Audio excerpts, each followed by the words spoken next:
Before I actually start, first thing is welcome to the OBA in Amsterdam. Hopefully that you all can see that it's a lovely event and that we're really proud of what we found. And yeah, so it'd be nice to get feedback if if you're happy with the event, and not only from the venue, but obviously everything to do with everything you see today. Before I can go on to the actual introducing our first speaker, which is Rodrigo, we need to do a little bit of housekeeping. If the fire alarm goes, the exits go out into the reception area. If you are going out this door, then you go to the exit to the left. What I suggest on this side is you go into the far towards the river, and there's an exit inside the restaurant. If you actually can also be respectful to the library, that when you go out for lunch, it is actually a library, like I just said. So we need to make sure that we're respectful to the people that are in to read their books. And also, we can't have you flat smacking people, and we can't have you leaving labels and leaflets around, because we do not want to be disrespectful to the OBA, because they're being flexible with us, they're working with us closely. And on a side note, we've actually had a journalist that is actually rang up the OBA. They're trying to cause trouble by saying, did you realise there's a convention going on? And they're not trying to do it from an information point of view. They're actually trying to just create disharmony. That's a bit of a shame. So what I want us to do is be respectful to the people in the library, and then if we do our bit, then if anyone else wants to cause trouble, that's down to them. So anyway, I'm going to introduce Rodrigo. Before I do that, I just want to say that there's me walking around hot in a t-shirt, and he was walking around with a coat half an hour ago, and I just think it's funny. So I'm not going to talk about his speech, because he's going to do a good job on that. But Rodrigo, please.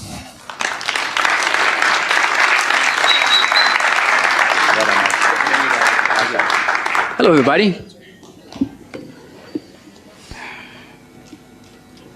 How are you doing this morning? I hopefully I don't put you back to sleep as we're waking up here and getting started for an amazing day of presentations.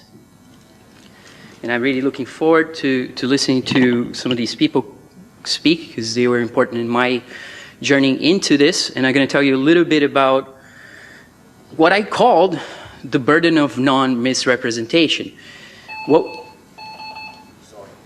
we know from looking into this information, this movement, is that there's a lot of marginalization, and that journalists wouldn't hesitate to misrepresent the people that they're portraying in a malicious way. I found, as I looked more and more into different media pieces as they started to flow out. And in my case, once I deconstructed, I guess you can say, or analyze a piece by The Guardian, then my channel was blocked. Once it got 500 views, they blocked it worldwide. There's censorship against critical thinking. If you look at any piece of media and you want to analyze it, see how people speak, what they mean, what ideas they're using in the media, you may not be allowed to, because they're going to give you a copyright strike on YouTube, for instance. So you may not reach an audience, and they might block your thing all over the world. I was just basically exposing them. And we know that journalists don't have much time to study. They have to just look at other journalists, what they're doing. And they're not scholars. And so why people take the news seriously, it's amazing, but they do. So what we have here, in the case of the anthropologist, that takes on the burden of non-misrepresentation. That means you cannot talk about people in a way they don't want you to talk about them. You cannot really twist their words and say things they haven't said, right? And this comes just from the practice of social and cultural anthropology, the ethics of the practice, of description of ethnography, and our technique, or if you want to condense it, it's called participant observation. And anthropology deals with kind of some of the explanations from the descriptions from our engagement with different communities. In this case, I decided to talk to people in the first hand. As you see, you're going to hear bits from some conversations. And I've, thanks to Iro Landucci, attended a couple of conferences in Barcelona where I was invited, because Iro, there has been this thing in the movement that in the very beginning, there's a lot of skepticism against academics in general, people with PhDs in particular, because they are the symbol of the kind of brainwashing, the person that went through the whole system and made it, so to speak. But that only blocks access from people like me and other people who are academics, who are actually not part of that game that actually, from within, try to resist the many issues with academia right now that it's basically crumbling. Because, and as I found, transhumanist funding, this really connects. If any of you heard of Jeffrey Epstein, what he was up to, his ideas, where was his money going? You have a massive apparatus of transhumanists, eugenics, racists that go back to Darwin. You can trace them back to colonialists and slavery and Darwin and so on. And they have a new garb, which is technological, technocratic. And transhumanism as a futuristic idea wants to clamp machines into your brain and make you live forever in space, probably. They love that story, right? And they think that's really smart, whereas I think it's completely dumb. So they talk about this thing, artificial intelligence. I think it's artificial stupidity, because they're basically writing themselves into the code. And they're not very smart, because they're transhumanists. They believe you can freeze a body and revive it later on, even if it has a bunch of cancers. They really want to hang on. They're materialists to the core. They don't understand spirituality that we see all over the world with different indigenous peoples that anthropologists have studied, including their marginalization. And what we see here is that with globe skeptics, which I call globe skeptics because as the people from the tour found out, if they go around with the van saying flat earth, they get attacked. It's like a trigger word that has been inscribed through mind programming. In a lot of people, they say, flat earth, they say, it must be stupid. So people have shifted their identity. So it's a new form of relatedness, which is globe skepticism. Even when I talked to Jaron, he was saying, yeah, if I wish I'd changed that in the very beginning, because you didn't see the backlash. And Jaron has been one of the people that have taken the most backlash. And people have lied a lot about things he says, and his experiment, for instance, in Behind the Curve. A lot of people get information, what is the flat earth moving through Behind the Curve? And it's a deceptive piece. I picked it apart in an 8-hour series. And as you know, journalists don't have the time even to read. They barely read. They have to read the other news so they can know what to talk about. How will they have time to go through all this information? Hundreds of hours from either Landucci and Jaron, and even my work, and Paul on the Plane, for instance, has a Faking Space series that's actually easy to watch because it's condensed. It shows you how they're faking the Himawari satellite that people think that is actually taking photos of the Earth. So people barely know what they're looking into it. And this is one of the things we see, that when people come out to try and debate flat earthers, they get a whoop. They are schooled all the time, as we saw this with Dave Murphy as well, in a debate that I analyzed. And we see that over and over. Iru just last week talked to people in Argentina in a debate. I thought they were students. That's how unprepared they were. They looked like students. They acted like students that barely knew the information that he was going to talk about. They admitted not to have even looked into what he was going to say before they came to try to debate him. And they just show their ignorance, completely unprepared. And some of them actually was like, yeah, I think we should question stuff. It was just pretty amazing to watch. And at the end, they were geologists. They were actual professionals. And when Iru said something like, we need to look at the history. Who created the system? The Jesuits. And they're like, huh, history? Who needs to know this? Science moves forward. Why do you look back at history? That's the black hole of history that they have, especially in the sciences. They barely know. They don't have the time. They give you this kind of practical idea. You have to memorize everything that's been accumulated. You cannot question your foundations. The foundations are super solid. It's Newton with gravity. Then, now Einstein turned it around. The curving of space and time, it can happen. You can see it. They demonstrate it, right? Have you experienced the curvature of space and time? Anybody? Right? It's second nature. Everybody can feel it. And quantum mechanics and then string theory, all these things supposedly match. No, they don't match. None of it matches. Then you have the multiverse theory. Just talk about anything. You're an elk that speaks and flies in a balloon and it puts eggs, and that's the multiverse thing. So that anything goes in astrophysics with math. And I don't know if I'm going to have time, because I end up going on for too long and improvising. And I've done that way too much. It's been 20 minutes. And what we see here, I'm just going to connect some of these things here really quickly. They're all connected, but, and I'm just going to draw some lines here.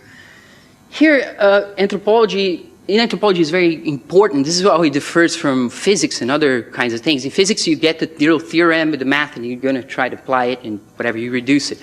In anthropology, our theory comes from actual experience, being there with people, understanding how they put things together.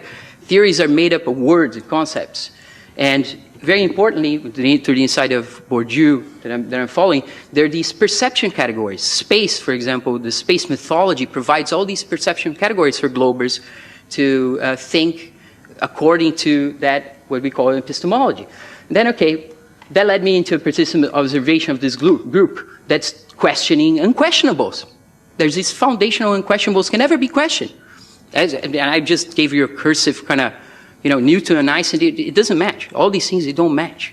So who is right, who is wrong? They make everything, what we see later on when you look into this is that double think is this thing that's been embedded into the whole mentality of how this works. Things that shouldn't happen at the same time happen at the same time. So there's so many examples of space. One of them being, how can they cross the Van Allen belts in the 60s and then it's so deadly and then they say, oh, we didn't know it was there. We didn't have to think about it, so we can just cross it. That's what the astronaut says. It's fine. So there's that wall. If I didn't know it was there, I could just cross it. It's what they tell you. It's essentially, it's kind of the logic. It goes on and on. So Chris Hadfield says, when you're ready to go on the rocket, you get taken, it's like taken by a dog and dressed around and start around. You have this, you're locked to your seat. He tells this whole dramatic story. And then, poof, you're off in the particles of flying, this beautiful non-gravity all of a sudden, after they accelerated from 0 to 17,000 miles an hour, to get to whatever escape velocity is, right? That nobody can do that acceleration, you melt. But he can do it. He can tell you, give on TED Talks, but then they show you the Soyuz launch, and what are they doing? They're going like this. The thing is going up, they're laughing, like, it's great. They're not feeling anything. You see that. It's fake, and you can see it's, once the rocket goes up, there's all these things you're going to see here, I'm pretty sure. So we know that space is a reality show production. And the people here, they're being marginalized and attacked simply because they're questioning this. And they, for instance, Iro's he is a technician of special effects. He knows how to make animations. He knows how these things work. He actually showed in one of his studies that different launches from different rocket launches from different times sending satellites to space had the exact same video showing the rocket going up live with the same flares, the same things moving the same direction, the same way. It's amazing how space can do. 6 different launches with the exact same video, right? And people are paying up to hundreds of millions of dollars for each launch. It's good. It's good. It's a good scam. It's great. It works. And people love it because it has a lot to do with the science fiction, scientism, dystopian, transhumanist futurism, which is artificial stupidity. Now they want to control us with artificial so-called intelligence. And it's all connected to this mockingbird predictive programming media that we have. That the less they know they're being manipulated, the better it is in that case. And so the mainstream media and the news, and they're all linked to this reductionism, scientism, and the evolutionism, which are things that basically use mathematics to reduce reality to a simplistic model. So one of the greatest achievements of the transhumanists for their own sake is to turn Darwin, who's sort of an idiot, into a genius. And many other people, like Stephen Hawking and Richard Dawkins, who was on the plane with Jeffrey Epstein. Many times, nobody talks about that. Oh, Richard Dawkins is like the god of the atheists, talking about biology and humans being lumbering robots controlled by DNA. It's like his books are science fiction or comedy, at the very least. It's terrible. You can barely read it. But he's idolized because he's taking money from the eugenicist apparatus and transhumanists. That explains it all. It explains a lot to me, at least. And now I don't know what the time is. I'm confused with the time here. I think we have still 15 minutes. Am I correct? Oh, I have 33 minutes. Ooh. Oh no, 33, 31, 33, 30, okay. So one of the important questions is, how do we know what we know? How do we know that we know what we think we know? And this is one of the things that many of these people, many people in this community have been looking at. So how do you know that there are these satellites in space? How do you really know that it's a ball? Can you go around the world and make observations and zoom? They would tell, the first thing they would tell Bill Nye, who's going to show you a curved surface, and say, yeah, this boat's going over the rise so easy, it goes over the rise and 3 meters away. That sounds more like Bill Clinton. But, and you go and you try to take a look, and it's not. You just bring it back to a rise. And so there's some, what's his name? Reality something. You guys know? Visible reality, not ODD. He's a new guy. He only films things in the distance with this camera. No, it's not Jay Tolan. It's not the guy. Jay Tolan also incredible. Observable reality. This guy has a video that shows a boat that starts going in the distance, and really it seems like it floats. It turns into this thing that goes up because of the effects that are going on. So we know that it's not what they told you in very simplistic terms on TV while you're thinking that Bill Nye is some authority or anything. You don't know he's an actor. Or Brian Cox, you think he's smart. You don't know he's an actor. Or you think Neil deGrasse Tyson is super smart. You don't know he has been accused of date raping people. And he's also contradicting himself over and over and over and over again. People have picked that apart. And these are people who are portrayed in the media as geniuses. And as I was saying, anybody portrayed in the media as a genius most likely ain't. That's what we know. So my work has been looking into this conditioning that happens, and how can such a taken for granted dominant cosmology, that is the globe, when you go around and ask people why they believe the globe and the ball, be so unquestionable? Because people want to defend it, they want to attack you. You cannot even question it. You have to be attacked. You have to be put on the media and lied about, like Jaron, like a lot of people here, like Bob, who's not here, unfortunately. So how can it be so unknown? Well, you see, when you look into this and you take a step back and see, let's see how the Globers interact with the globe skeptics. And what you see is that the Globers barely know what they're talking about. They don't know. They just cite from textbooks. So Jaron says all the time, like, why would they even be talking to these guys? They point to a textbook and says, here it is. They don't go to the world. They're not taught how to measure the world and come up with their own observations. It's not what science is all about. It's memorizing formula, because it's been turned into a mathematic sort of reality. Everything is reduced to their little formulas, and math is supposed to stand for reality. It's exactly what we saw when Dave Murphy debates this guy, Pierre Lassorac, who says math is reality. He doesn't say it. He doesn't know.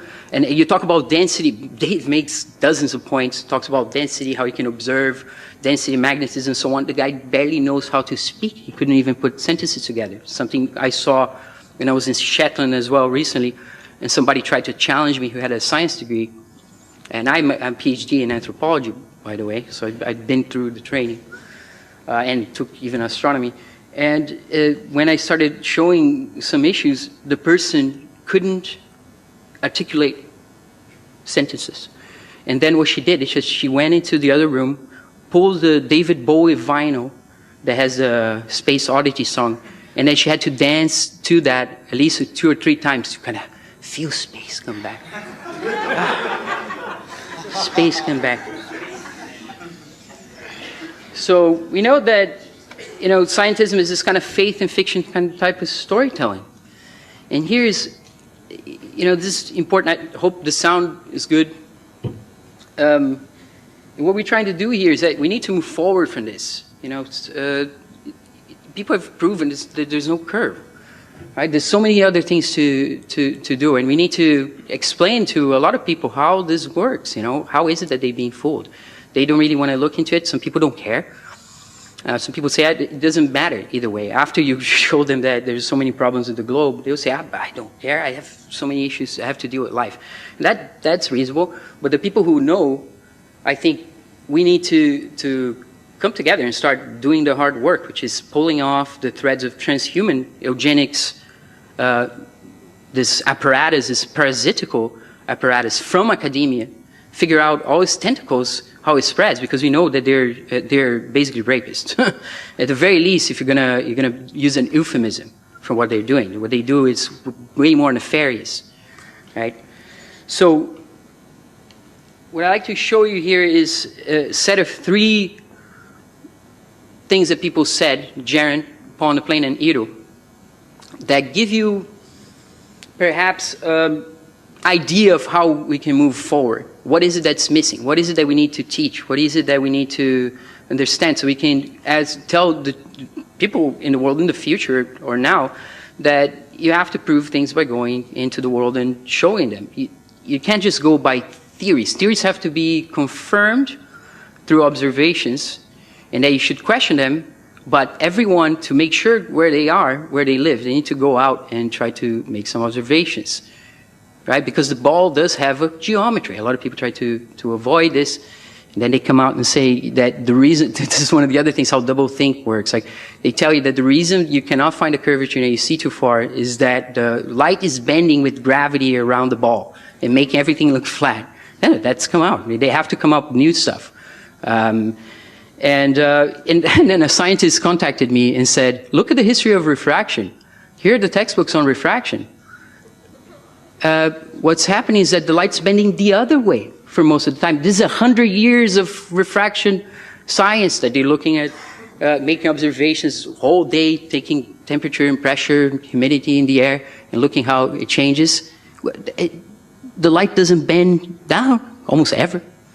It's very rare and does. Yeah. So for most of the day, it's bending the other way. So it's like, is that a shot in the foot? But we need to just pay attention here to some of these messages that I selected from some of my research. Okay. So first is Jaron. They should have practical, real-world examples and experiments and tests that these children are doing. Mm-hmm. If you really lived on this spinning globe, then there would be tests that every child would do. This had to be their biggest fear. Their biggest fear has to be the beginning of the questioning of where people live, because I don't know how you stop it. So what do you think? Should children be taught how to go around and test the world and see what the world for what it really is? Or should we just tell them it's a ball and have them twist their heads over it? Because what we see in the psychology research that has been done with children who are being told what the world is that they cannot confirm, we see a lot of resistance, and then when they're told it's stupid to think it's not a ball, then they start conforming and they start changing their drawings to try to fit it. But all of them in the very beginning, they said, how can somebody be upside down on the other side of this ball? How this ball is it spinning? And one of the things they find it fascinating is how in the ISS they have a gravity simulator, right? They're in microgravity. And they have a gravity simulator.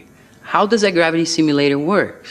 Right? You know, the ball itself, where supposedly we are on the globe, it's spinning and has 1,000 miles an hour in the equator. And it has to make that big spin. And we know that centrifugal force, when you spin something, you throw a ball, a tennis ball, people have seen this with water, you spin it, the water goes away from the center. So anything that spins pulls things away. The ball doesn't do it because of gravity, they tell you. But how does the gravity simulator work? Or the gravity, whatever, anti-supergravity thing they do in the ISS? It's a centrifuge. So look at the twist of the doublethink. They simulate gravity with a thing, supposedly that spins, so the gravity they simulate is being pulled against with their centrifugal force. Is the gravity. And at the same time, that's their gravity simulator, but at the same time the ball is spinning, so you don't get the centrifugal force. Somehow you get the gravity, but they simulate the gravity with the centrifuge. Okay. And let's take a look at what Iru says. And this, I mean, Iru has done some incredible work. I think this stuff needs to be sort of a catalog. The thing is, like, there's so much stuff he's talked about that to go back and try to find things is difficult. This is from a conversation I had with him, and so he was showing me directly. And he can do that anytime. He's going to do this tonight. For sure, I don't know what he's going to say today. But let's see what he has to say here. And this is part of how, you know, do children have tests they can do? You know, do we teach them? We don't. We just tell them. But this is one possible option here. Fíjate cómo esta sola fuente de luz, de golpe, se empieza a transformar en un círculo. It's not Iru's real voice, by the way. ¿Se ve la realidad? Sí. Eso es anisotrofía. Es porque la fuente de luz está cercana y está atravesando capas o un medio que la frena y la disperse. Todo lo que se ve en el cielo nuestro se puede demostrar vía software, vía simulación en laboratorio, combinado con imágenes de la realidad. Y lo que ellos proclaman, no hay laboratorio que lo pueda comprobar. Sí. Básicamente. how about that? Anybody? How about that? He's looking at these phenomena. They're clearly visible. He can simulate them in his environment, but he's putting a dome and he's putting a sun that's closer and smaller, and he's doing exactly what you see in nature. Is it funny? And what they claim with the ball, with the curving water around the ball holding to the center of mass and so on, they cannot prove in a laboratory. We can model these things. We can show that what we're observing matches reality. And there's more to it, because in the flat earth movement, you have people that say that the sun is so close, it's being rendered between the clouds. And because you can actually observe, there's images that show, clouds behind the sun and some clouds in front of the sun. So it looks like the sun is in the middle of the clouds. A lot of people have seen this kind of puzzling phenomenon. People have been wondering about it for a long time. But Ido he modeled this with the actual clouds, with the sun in the proper altitude, and he rendered it from the position of the observer. So you have a plane with the sun really, above, going in a straight line. And I don't know if he's going to show this tonight, and I'm sorry if I'm butchering it, but from the perception of the observer, the sun seems to be rendered in between the clouds. Even in Ido simulation, matches reality so well. It's amazing. Okay, so we need to more people to understand how these things are put together, and then we need to have people. Well, the problem is that because with NASA you're dealing with a production company. They're actors. Most of them are actors. So, and they're fed lines, and we know because they repeat themselves over and over and over and over again. So, I mean, they wouldn't be able to debate Ido. They wouldn't have the technical knowledge. When the Martian, there was another story. When the Martian came out, this movie, the Bolden, the guy from NASA, was crying how beautiful it was, and how good it was, and how perfect it was, and how precise it was. It's not because NASA is part of Hollywood. Is essentially the same thing. But in the Mars landing of Curiosity landing, anybody can see that the actor who's pretending he's the director there, he can barely answer any questions. He doesn't have any questions he can answer. Not even about the compression of the artifacts of and they're all celebrating and running around, because that's part of the dramatic storytelling apparatus of the show that people are watching. They get all this expectation. If you follow the Chandrayaan mission, the failed Indian mission, that even Brad Pitt said that he was in JPL, because Brad Pitt's talking to the International Space Station, and he went to the JPL because he did his start in a space movie, so he goes in NASA. And he was at JPL when the Indians were doing their thing, and he said the JPL was actually controlling them. He said JPL was assisting them. Right? And people think, oh, there's all these independent space agencies. They don't understand that McDonald's is in China and in Japan. It's still McDonald's. Right? It's franchising. It's how it works. It is exactly how it worked with India. They show you CGI cartoons. In the case of India, it was ridiculous. The kind of stuff they're showing. It was like, is this Atari from the 80s? People are like, how is it possible? They should be showing amazing pictures from inside the ship, doing all kinds of stuff, but they just show you this fake stuff. And people believe it. They had kids there who had won a space quiz. They were the winners of the trivia from space. So you get a bunch of kids to memorize a bunch of trivia, test them, select the ones that did better. And these kids refused to accept that the mission had failed. And then the Indians went on and on to explain how they had actually succeeded, because they managed to do all the 98 steps out of 100. So they did it. They did most of it, the vast majority. So they couldn't have failed, even though the thing never landed, never see any footage, and so on and so forth. They failed, right? They did fail. But you see just the power of the will to believe and how strong it is, the brainwashing apparatus, and how people love the idea of space. They're never going to go there. They're never going to fly anywhere. And it has a lot to do with pride, nationalist pride. Let's hear Paul for a second here. What we have all been told is going on doesn't reconcile with reality from our perspectives, and so that's why we start questioning. And I think that's the biggest problem. When I first came to this subject of the Earth being potentially not being what we are told it is, the first thing that hit my mind was, what about all these pictures we have from space? Which is what a lot of people say. And that basically is how he starts his journey. He's like, well, let me see these pictures from space. And I was just looking at NASA databases the other day to get some of their Hollywood posters, because they're just so playful. they make these Hollywood-looking posters. You should take a look at it. It's kind of ridiculous. But I look into their database, their supposed database, and you try to look into their satellite images and different things. It's basically all CGI. And they don't even tell you it's a photograph. They don't tell you. They say it's an image, it's a composite. They have all kinds of things that they say different instruments have to be put together in this really difficult way, and they give you this kind of, and people believe it. So it's science. Science works like that. You get the instruments, they get the measurements, and then they put it together. But it really is reality. And anthropologists are not that naive to believe this, because you have science studies anthropology since the 70s, when Bruno Latour did field work inside the Crick's laboratory, I think, looking at DNA, and basically uncovered it as being sort of a ruse, when they're just making stuff up from the complexity that they were looking at, and they try to reduce it all the time. And it's one of the things that science does, is reducing everything, because they've been caught in this eugenicist, reductionist mathematical paradigm. They think reality is the lack of complexity, that science is reducing everything to some sort of single formula, right? And here, what got me into this, sorry for this, is that these tensions that we see if you're somebody who's trying to honestly represent people, and which we learn from academic research with the human subjects. I did field work in northern Scotland, Shetland, with people, so I was going to be representing people and talking to people. I had over 40 interviews.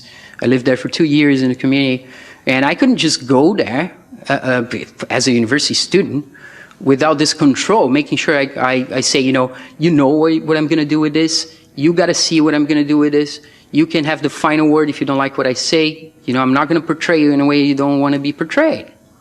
Right? It's not what I'm after. Right? But what we see with this movement is that the media shows up particularly to attack people. They don't want to understand them. And it's a kind of discrimination it's just like racism, but it's also racism that's anti-religious, anti-immigrant, all sorts of people who might be different. So in this case, it's a crusade against people who happen to have a different cosmology, because it pokes a hole into the whole science fiction mythology that people chose to love. Right? So we see this pattern of misrepresentation, and National Geographic is one of the most extreme. And people have learned to associate National Geographic with accuracy. And one day, actually, at the University of Utah, I made a mistake of bringing up National Geographic to one of our archaeologists, who is this Mesoamerican archaeologist looking at the Olmec archaeology. And I said, oh yeah, I saw the picture in National Geographic. He went on a rant about how National Geographic is trash. I shouldn't even look at it. The way they write their stuff, how it's all just basically propaganda. That was in the States, in university. So we know that media is controlled by a few companies, since Chomsky's book, Herman and Chomsky's book, Manufacturing Consenting in 1988, started kind of this exposure of the whole thing. And they go deep into it. You should take a look. But every scholar knows about this book who's looking at anything, politics and history of the world. Can't avoid it. And what we see here is that in this Kool-Aid sort of soda pop that is space, these are some of the things they're also helping to propel it into cultural and larger kind of public consciousness, if you will. Through the media production of space, you have it catches on people's technological cult kind of mentality. They want gadgets, new ones, and this gadget, that gadget, which kind of seeps into this is how they shot themselves in the foot with the flat Earth, because we're starting to get these better cameras and everything, and they didn't know that people were going to use them to make observations. So it's kind of a technological revolution, but the media is not really going to tell you this. It's basically people who said, okay, it's a ball. I know it's a ball. I'm going to prove it. Then they don't come back. And it's a story that repeats itself over and over and over and over again. It doesn't matter if you're religious, what is it, the denomination. The people say, okay, I don't care if you're Christian, if you're this or that. You tell me it's not a ball, okay, I'm going to check for myself. You see so many examples of this. For instance, Alex Michael, the Flat Earth Man, in south of Spain where he lives, he's from Brighton, but he lives in south of Spain. What he did is that he started making observations from the coast, and he was seeing Mallorca and Minorca and the islands, the Baleares Islands there, from the coast. And he took the measurements like, it's not possible. Shouldn't be there. That's it. It's over. You're not going to convince that guy that's a ball. It's just not going to happen after. He went for himself and proved he's not. Like I was just watching the other night, I was telling Jaron last night, some guy filmed sprites, which are these high elevation electrical events in high altitude, like 100 kilometers, from 400 kilometers away, right? And that also shows that there should be a curvature there. You shouldn't be able to see all this stuff. But, it's geometry. If you got space, you got video games, and you got films, they can show you space. You have gravity. If you want, you latch onto it. You spend weeks and weeks and weeks watching sci-fi, and you love it. You get totally enthralled. And what we see here is all these connections, right? We know this. For flat earthers, this is just something to think about. We know all these things are connected, but the news is a culprit here because it gives legitimacy to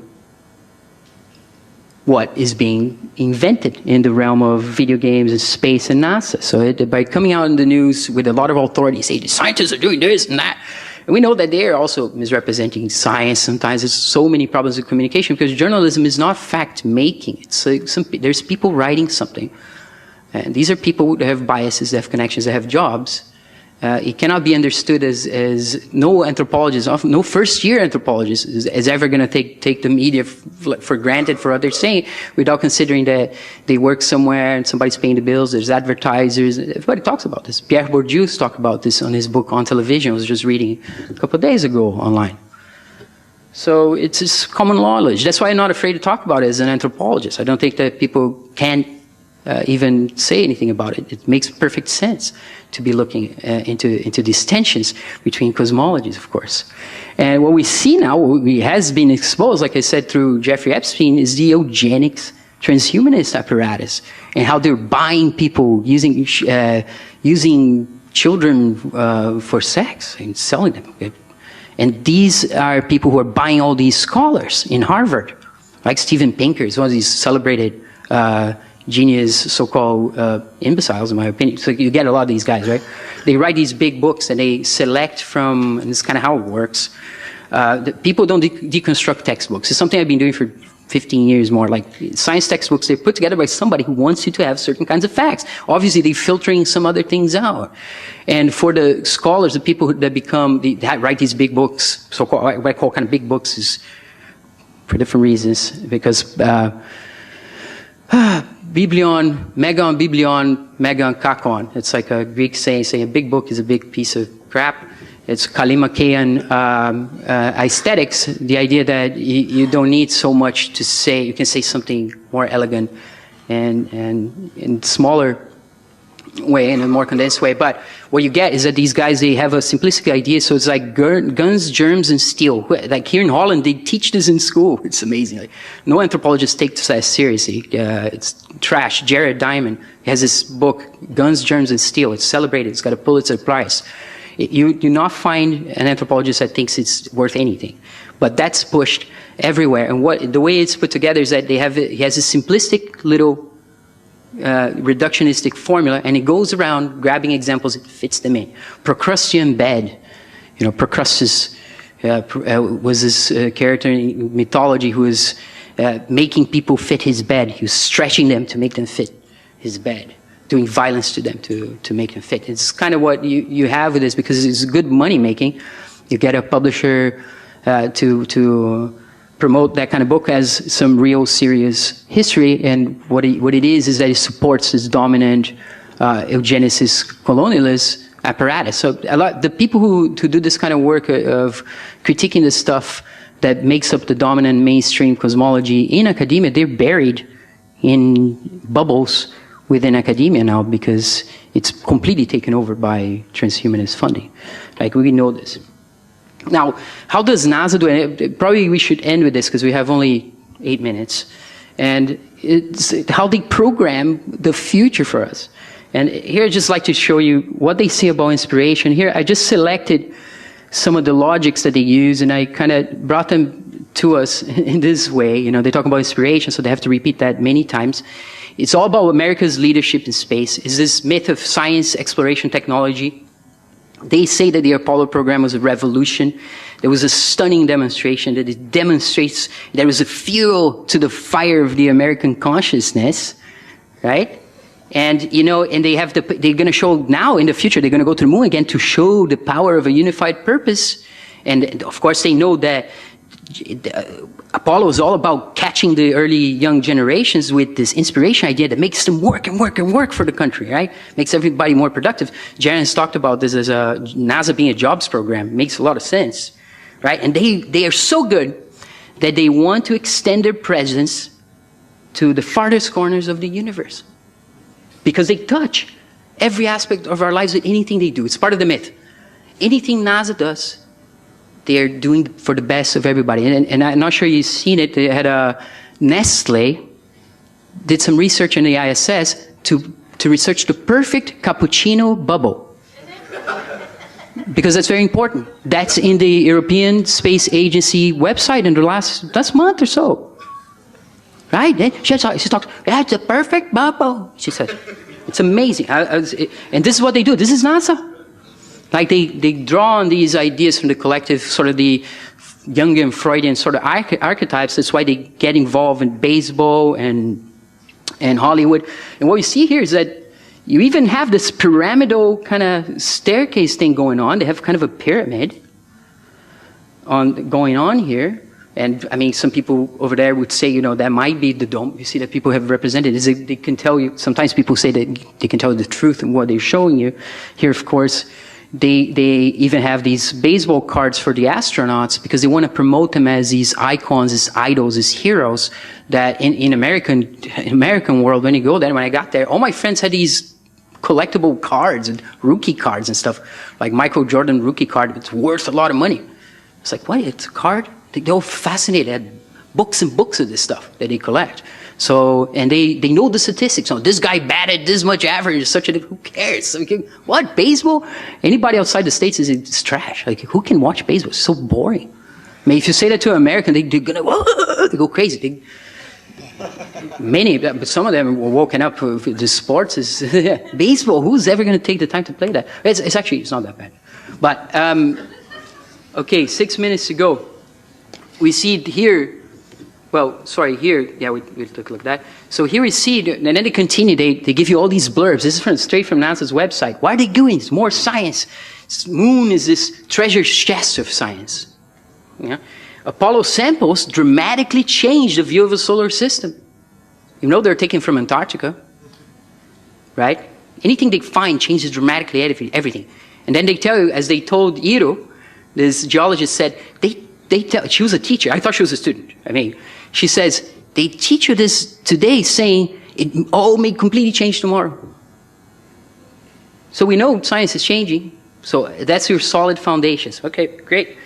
So, and they're just scratching the surface of knowledge by going to the moon. You know, they can take so much more money from this. It's like, this is just a tiny thing. We spend billions and billions and billions. We get, you know, we have a new story for the universe, but it's just scratching the surface. So you give us more money, we get another story.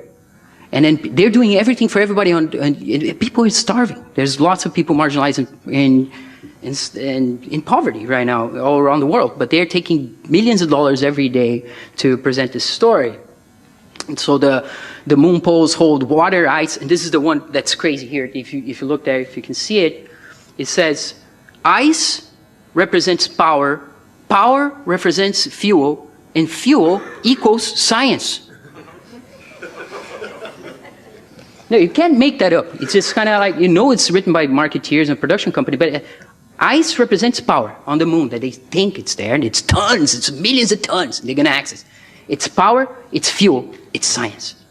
That's what science is. It's not what science is. It's not really what knowledge is for Aboriginal indigenous people, for all over people all over the world before this technocratic kind of apparatus comes in and everything becomes about reducing things, turning them into resources, turning creatures into resources to be managed, turning lands and landscapes and plants into resources to be managed. That is something most indigenous people that still survive the onslaught of this so-called civilization are against. They don't believe animals are resources to be managed, right? So, and then they continue with this, and I'm not going to bother you with the whole thing because we only have 3 minutes, but they even tell you this. This is one. Let's finish with this because this is amazing. They say that we have to actually read it here. Exploration is in the DNA of our species, they say. the desire to discover and inhabit distant world, whether across earthly oceans or vast regions of space, it is critical to the continuation of our species. And this is what you're going to see here. This is transhumanism, perfect transhumanism. Right? Exploration is part of your DNA. The Earth is going to be destroyed anyway, so it's imperative that we move to other planets, and only they can do it. Right? It's critical to the continuation of our species that NASA goes somewhere else.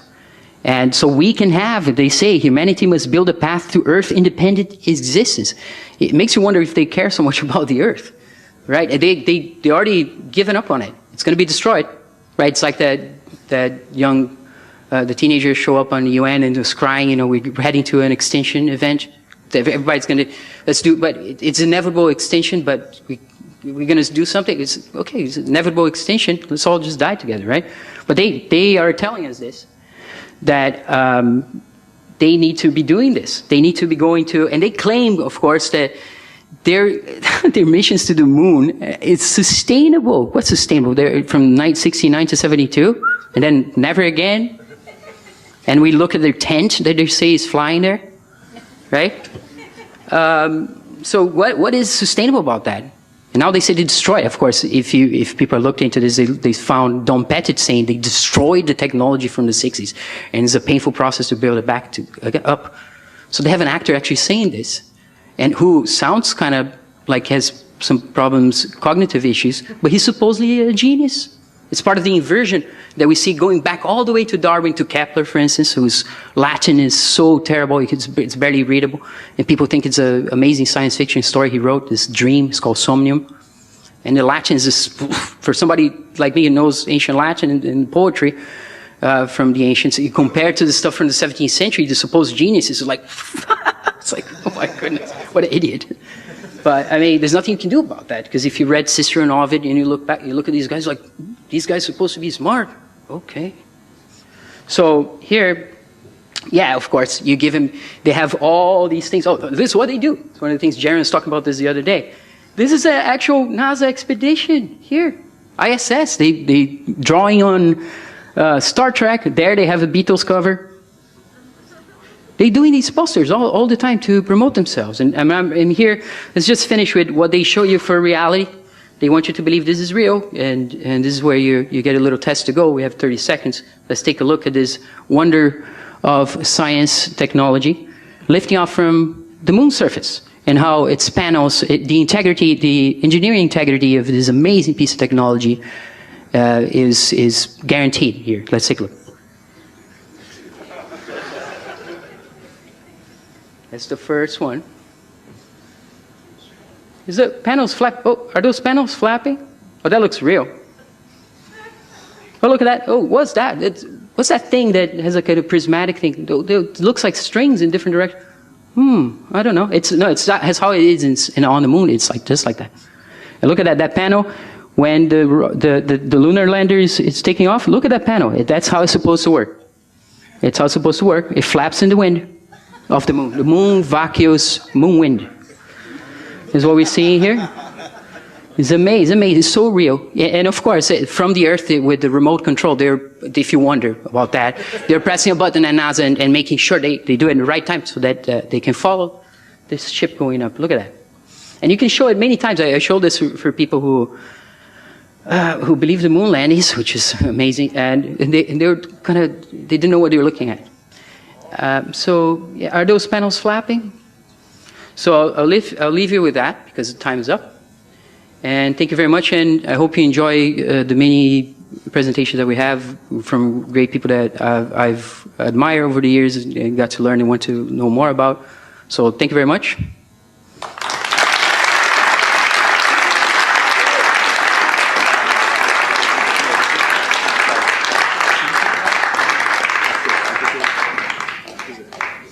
I know that there's some people in the room, or at least one or two, that are journalists, and we just need to ask you to be supportive of the event. That the actual OBA theatre do not they do not want any photography or filming inside the theatre from themselves. So obviously we're filming it because we're actually doing it on behalf of the actual the event.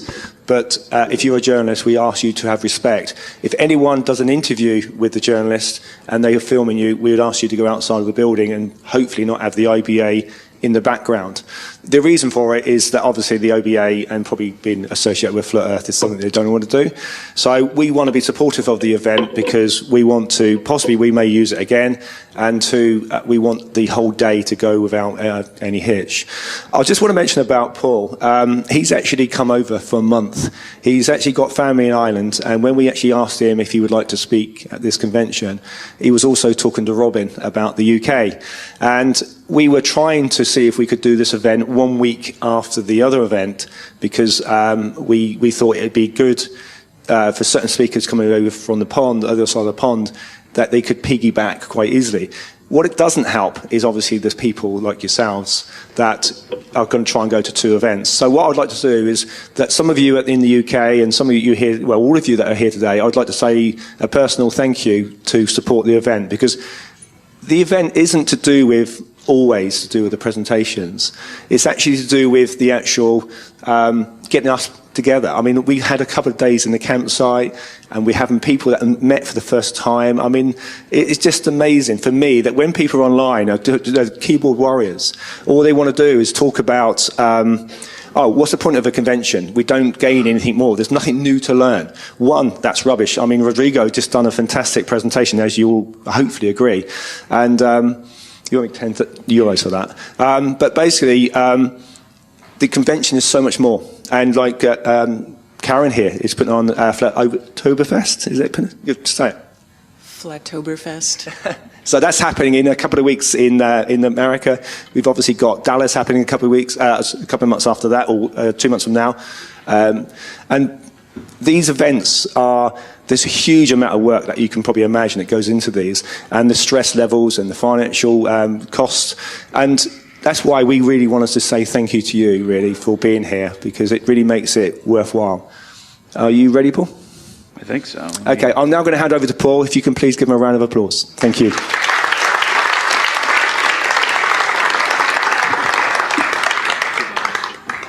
All right. Thank you.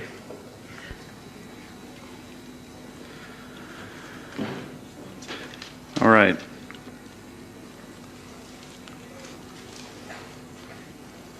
Unthinking respect for authority is the greatest enemy of truth. It's a quote that I think of often. My first 20 episodes of my podcast, I started with this quote. Thought it was really profound. A lot of what Rodrigo spoke about. You can take the quote, obviously, a couple of different ways. Obviously, there's context to consider. However, let's just take it at pure face value. Who wouldn't agree with this sentiment? Misplaced trust in anything could be a recipe for disaster, and I think we can all agree on that. So who said unthinking respect for authority is the greatest enemy of truth? Albert Einstein. Which I find extremely ironic, as we'll touch on a bit later. So my presentation here this morning is going to, the plan is I'm going to just kind of skim the surface of 7 topics that are, I feel, persistent in the overall conversation when it comes to this discussion of the shape of the world, and used often by defenders of a globular Earth, often as appeals to authority, unthinking respect for the perceived authority, that is.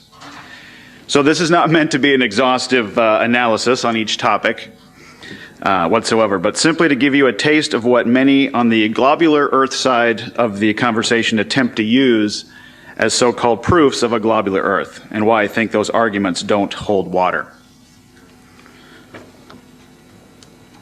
I'm running out of space up here.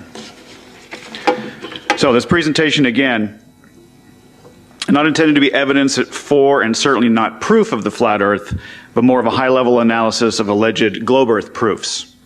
What I found they are actually based on, and why I think they are pointless for anyone to try and defend a globular Earth theory. Hence why I call them gobbledygook. I'm not sure if it's a term that is used on this side of the Atlantic Ocean, but I use it often in the States when I refer to gibberish, and I think the origin is referring to the sound a turkey makes. So, before we dive into these 7 topics, I kind of felt compelled in any situation like this to make a few requests based on my experience in seeing how the media handles these sort of gatherings or these sort of events. So if you're seated in this auditorium and you're a journalist and you're covering this event, I'm not sure there are any in here or not, but first off, we would appreciate if you would not make any reference to or even mention the Flat Earth Society. Personally, I'm not associated with this group, and I do not believe anyone here is either. When we see articles covering events such as this, the Flat Earth Society is often mentioned, and it just reveals how lazy the journalism was, as Rodrigo mentioned. Somebody simply Googled Flat Earth and looked at the few links at the top of their search engine results, and this is what they come up with. So we believe the Flat Earth Society is controlled opposition. If you don't know what that means, look that up. I think they mix a little bit of truth in with a portion of outlandish claims, so that at first glance you're compelled to dismiss the entire idea quickly, all the while thinking you've actually done some research. Trust me, you haven't. We know that if you spend time actually researching this topic, you'll be sucked in. So the idea is that you Google Flat Earth, end up on the Flat Earth Society page, and see something that you will laugh and move on quickly. Secondly, there's no one here that believes that we live on a pancake or a pizza floating in space, so please do not include these sort of images in your article because it's disingenuous and does not represent our findings or beliefs in the least. Next, no one here believes the Earth is moving upward at 9.8 meters per second squared, which causes us to experience something akin to gravity. We do not believe the Earth is moving in any way, shape, or form, period, paragraph. And finally, please stop asking, where's the edge?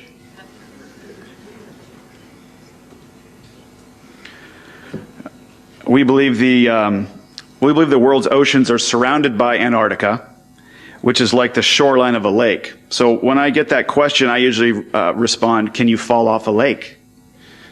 So please do not, of course you can, so please stop asking if you can fall off the Earth. And do yourself and all of us a favor and research the Antarctic Treaty.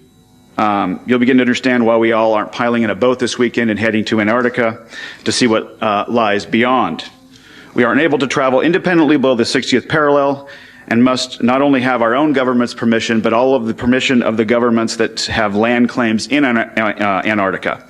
There are no motorized vehicles allowed, no sled dogs, and you have to bag your own urine and feces.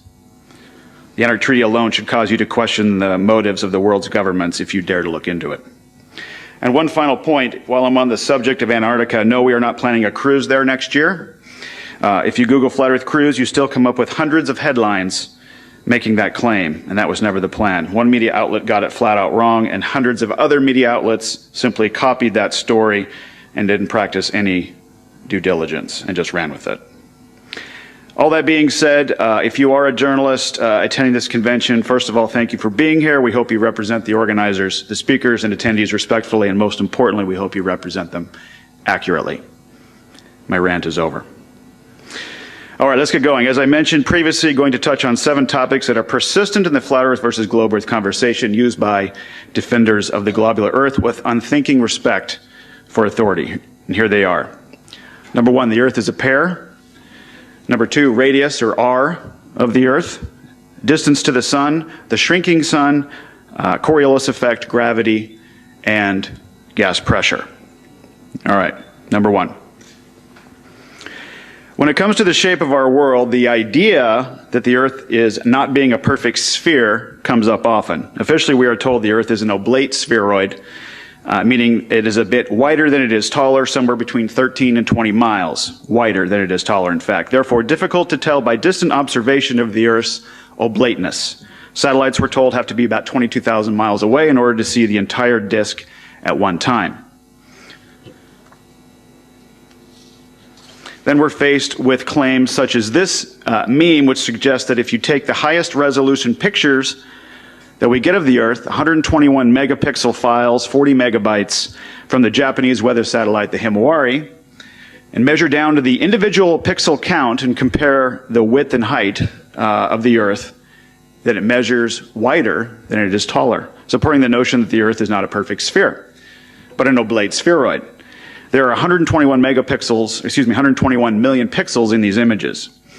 So I want to give thanks to moon researcher Dave Marsh, maybe you're familiar with him, He uses the same technique with special commercial software to measure the angular size of the moon using pixel width. And we verified that this meme is, in fact, correct in its measurements of the image of the Earth, and it seems to support the notion that the difference in the width and height of the disk is about 0.3%, which aligns with the WGS-84 model of the Earth, so somewhere around 13 to 20 miles wider than it is taller. So point for the globe, right? Well, not so fast. The problem is that the absolute widest point of the highest resolution images that we get are precisely the same number of pixels from the top of the image that it is to the bottom, meaning the absolute widest point of the Earth in these 120 million pixels is exactly midway between the north and south poles, directly on the equator. Let me restate that differently just to make sure you're getting this. The same measurements used to prove the Earth's oblateness confirm that the Earth's absolute widest point is straight through the center of the circle, or the equator. Do you guys see a problem with this? Let me play a short clip. Hopefully this will jog your memory. There's it. Oh, don't have any audio. Yeah.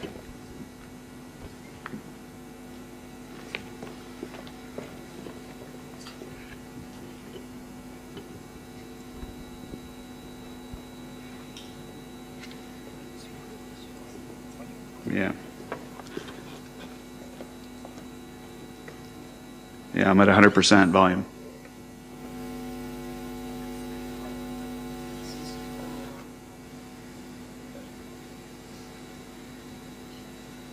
Well, luckily the words are on the screen.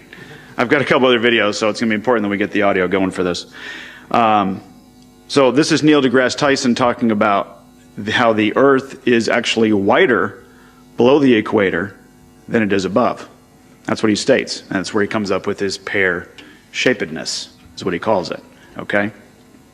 So it's slightly wider below the equator than it is above the equator, which is where his pear-shapedness comes from. So those high-resolution images of the Earth, which we are told are photographs of our world from 22,000 miles away, can be used to verify that the Earth is oblate, but they essentially debunk, then, the world's most famous and well-known astrophysicist, Neil deGrasse Tyson, looked at as one of the foremost authorities on our universe by the general public, who says the Earth is wider below the equator than it is above.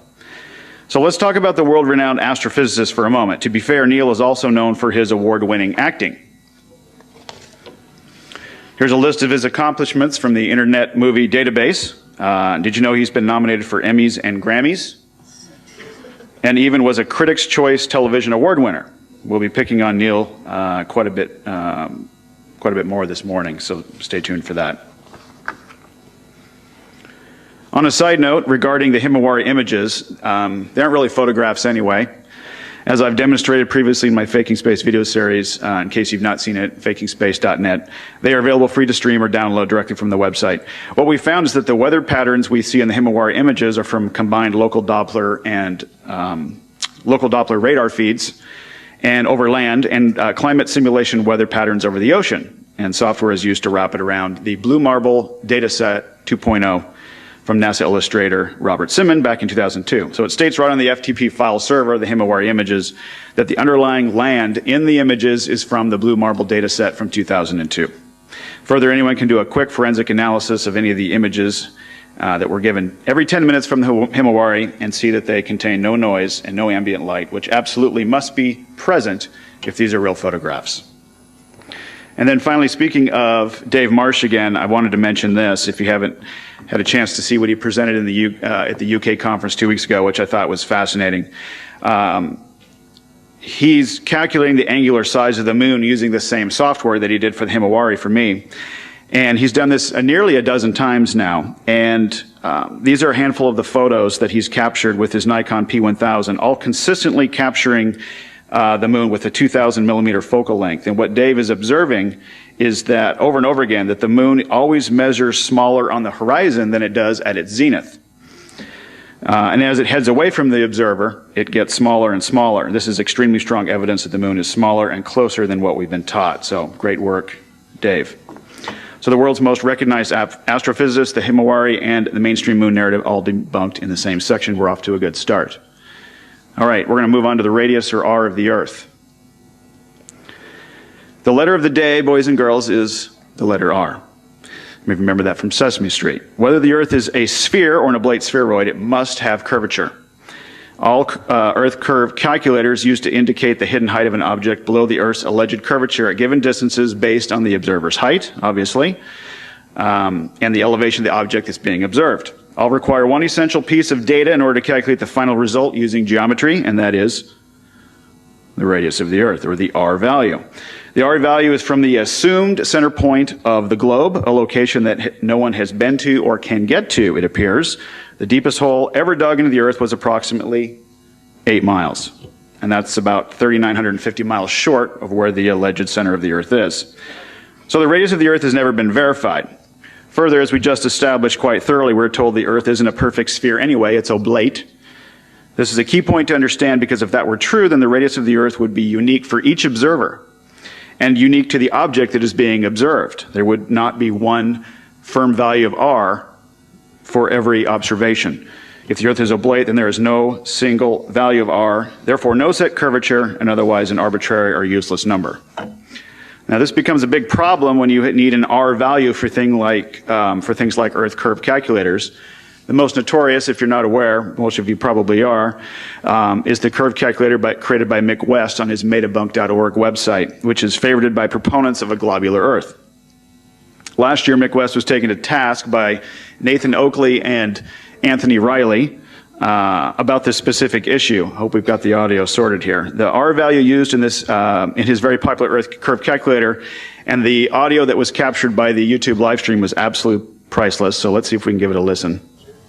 By saying that you've accepted that it's based on an assumption. Do you still maintain that position? Well, it's the standard model. Sorry, the standard model has no scientific backing. It is an assumption, correct? Well, it's the standard model. Sorry, the standard model has no scientific evidence. You only assume a value of R. Correct, Mick? For crying out loud, man. Yeah.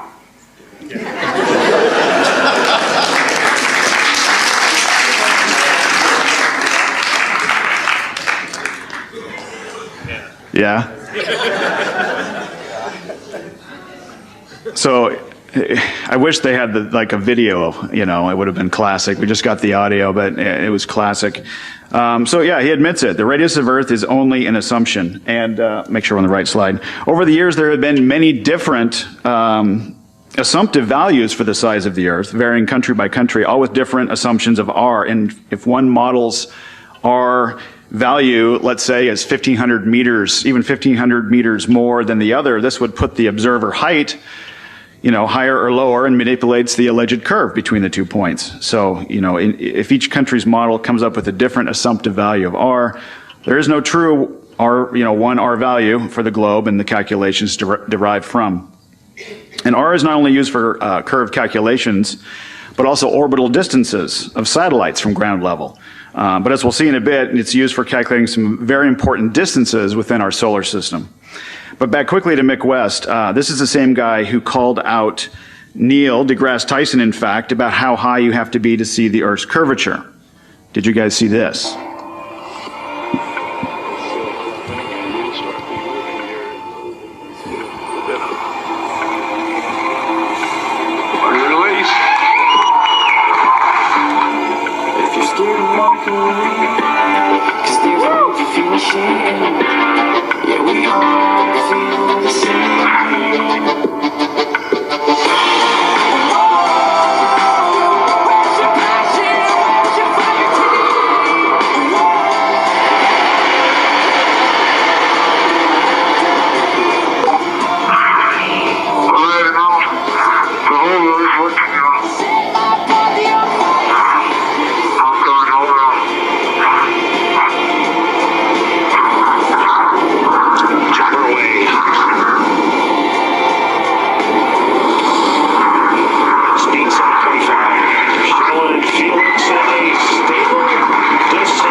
not only that, they make sure to photograph him standing there with a really wide-angle lens, which curves horizontal lines. So in the photo, you see this curvature of Earth's surface, and he said, wow, he's in space, look at that. No, he's not. At that height, you don't see the curvature of the Earth if you are 2 millimeters above this beach ball. You just don't. That stuff is flat.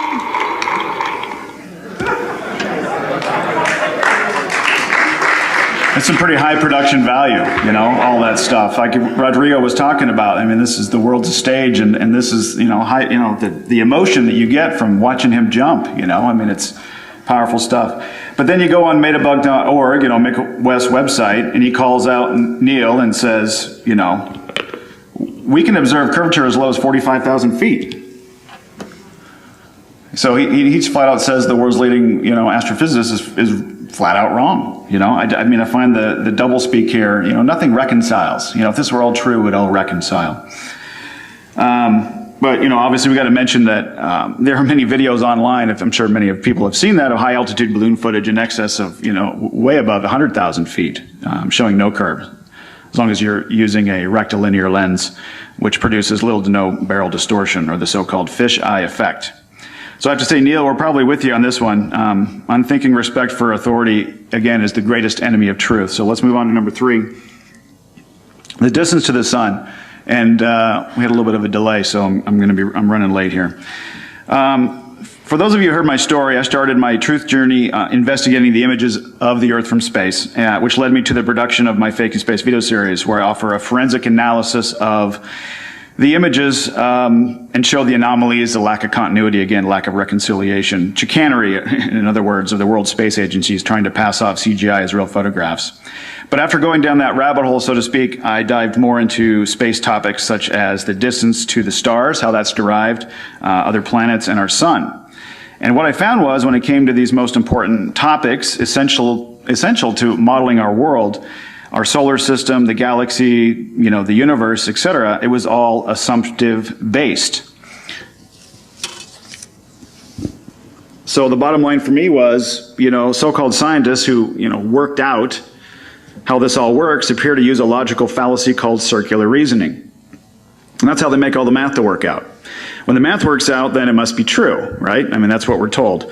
And that's the deception. This method became really obvious to me when I looked into how they calculated the distance from the Earth to the sun. And first off, the distance to the sun has been calculated to be quite different over the centuries, showing that the so-called scientific community had to keep working on the assumptions that they were making and working out the math to make sure that it all lined up. NASA's astronomical figures sound perfectly precise, but heliocentrists have historically been notorious for regularly and drastically changing the numbers to suit their various models. For instance, in his time, Nicholas Copernicus calculated the sun's distance to be about 3.3 million miles away. The next century, Johannes Kepler decided it was about 12.3 million. Isaac Newton was once quoted as saying, "It matters not whether we reckon it 28 or 54 million miles, for either would do just as well." That's pretty scientific. Benjamin Martin calculated between 81 and 82 million. Thomas Dilworth, 93.7. John Hind, 95.2, positively 95.2. And Benjamin Gould said more than 96 million. And then the one that looked like the most was Christian Meyer. He said that's about 104 million. Quoting from Thomas Winship's book, Zetetic Cosmogony, if I can say that, 1899, as the sun, according to science, may be anything from 3 to 104 million miles away, there is plenty of space to choose from. It is like the showman and the child. You pay your money for various astronomical works, and you take your choice as to what distance you wish the sun to be. And if you're a modest person, you just go in for a few million. But if you wish to be very scientific and be mathematically certain of your figures, then I advise you to make your choice somewhere around 100 million. You will at least have plenty of space to retreat into should the next calculation be against the figures of your choice. You can always add a few million, you know, here and there to keep up with the times, or take off as many as you may be required to adjust the distance to the very latest accurate column of figures. Talk about ridicule. The whole of modern astronomy is like a farcical comedy full of surprises. One never knows what monstrous or ludicrous absurdity may come forth next. You must not apply the ordinary rules of common sense to astronomical guesswork. No, the thing would absolutely fall to pieces if you did. So in a nutshell, this is how they calculate the distance from the Earth to the Sun. Scientists observed Venus transiting the Sun. Now, the transits of Venus are very, very rare. They occur in a pattern that repeats every 243 years, with pairs of transits 8 years apart, separated by gaps of 121 and 105 years. So on average, about every 113 years. The next one, coincidentally, will be in the year 2117. So they determined the distance from Venus to the Sun by using the speed and the size of Venus's orbit around the Sun. Okay? They assumed Venus and the Earth to be of the same size. That was the first assumption they made. And then they were able to determine the distance of Venus to the Sun by determining the speed and size of Venus's orbit around the Sun. Does that compute? Because that's the circular reference again. So then they used that data to determine that Venus's distance to the Sun was about 3/4 of the distance of the Earth to the Sun because of the size of the Sun. But they calculated the size of the Sun based on the distance of the Earth to the Sun. Circular references abound. And the underlying data that they used to base all these calculations was an assumption that the Earth is an oblate spheroid with a circumference based on their absolute 100% ironclad, measured and validated radius of the Earth. I recommend checking out Gerard Hickson's 1922 book, Kings Dethroned, if you have not read it, in which he breaks down methodically and irrefutably, in my opinion, how many assumptions were made in coming up with these astronomical distances between celestial bodies. If even one of these assumptions are slightly off, the entire model is going to be wrong. They cite Johannes Kepler's third law of orbital mechanics often. Kepler, who said that the Sun was 12 million miles away. But here's the kicker and where the deception is. You need to know either the size of the object or the distance to that object to figure out the other figure using geometry. But they calculate one using the other. It's completely a circular reference. No actual measurements have been or ever will be taken to validate either one. Quote, today's scientists have substituted mathematics for experiments, and they wander off through equation after equation and eventually build a structure which has no relation to reality. I think Nikola Tesla said it best. Now, I don't know if you guys saw this. The Sun might actually be bigger than we originally thought. What does that do to all the math? That we've been given, that we're told proves the cosmos. What you'll find as you dig in is that the universe is an assumptive-based model built on a mathematical construct that only works because of logical fallacies such as circular reasoning. There is no verification of any of the assumptions that are made, only explanations built to make up the pieces of the puzzle. And these assumptive figures that are worked out mathematically are taught to the world as fact. There is no true science behind any of it whatsoever. Again, the unthinking respect for authority is the greatest enemy of truth. All right, number 4, I'm going to try and move quickly through these. The shrinking sun.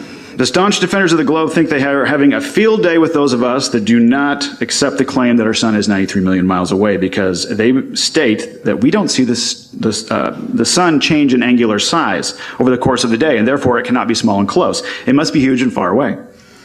Well, that argument that the sun's size does not change, therefore it's massive and far away, is an informal fallacy called a straw man.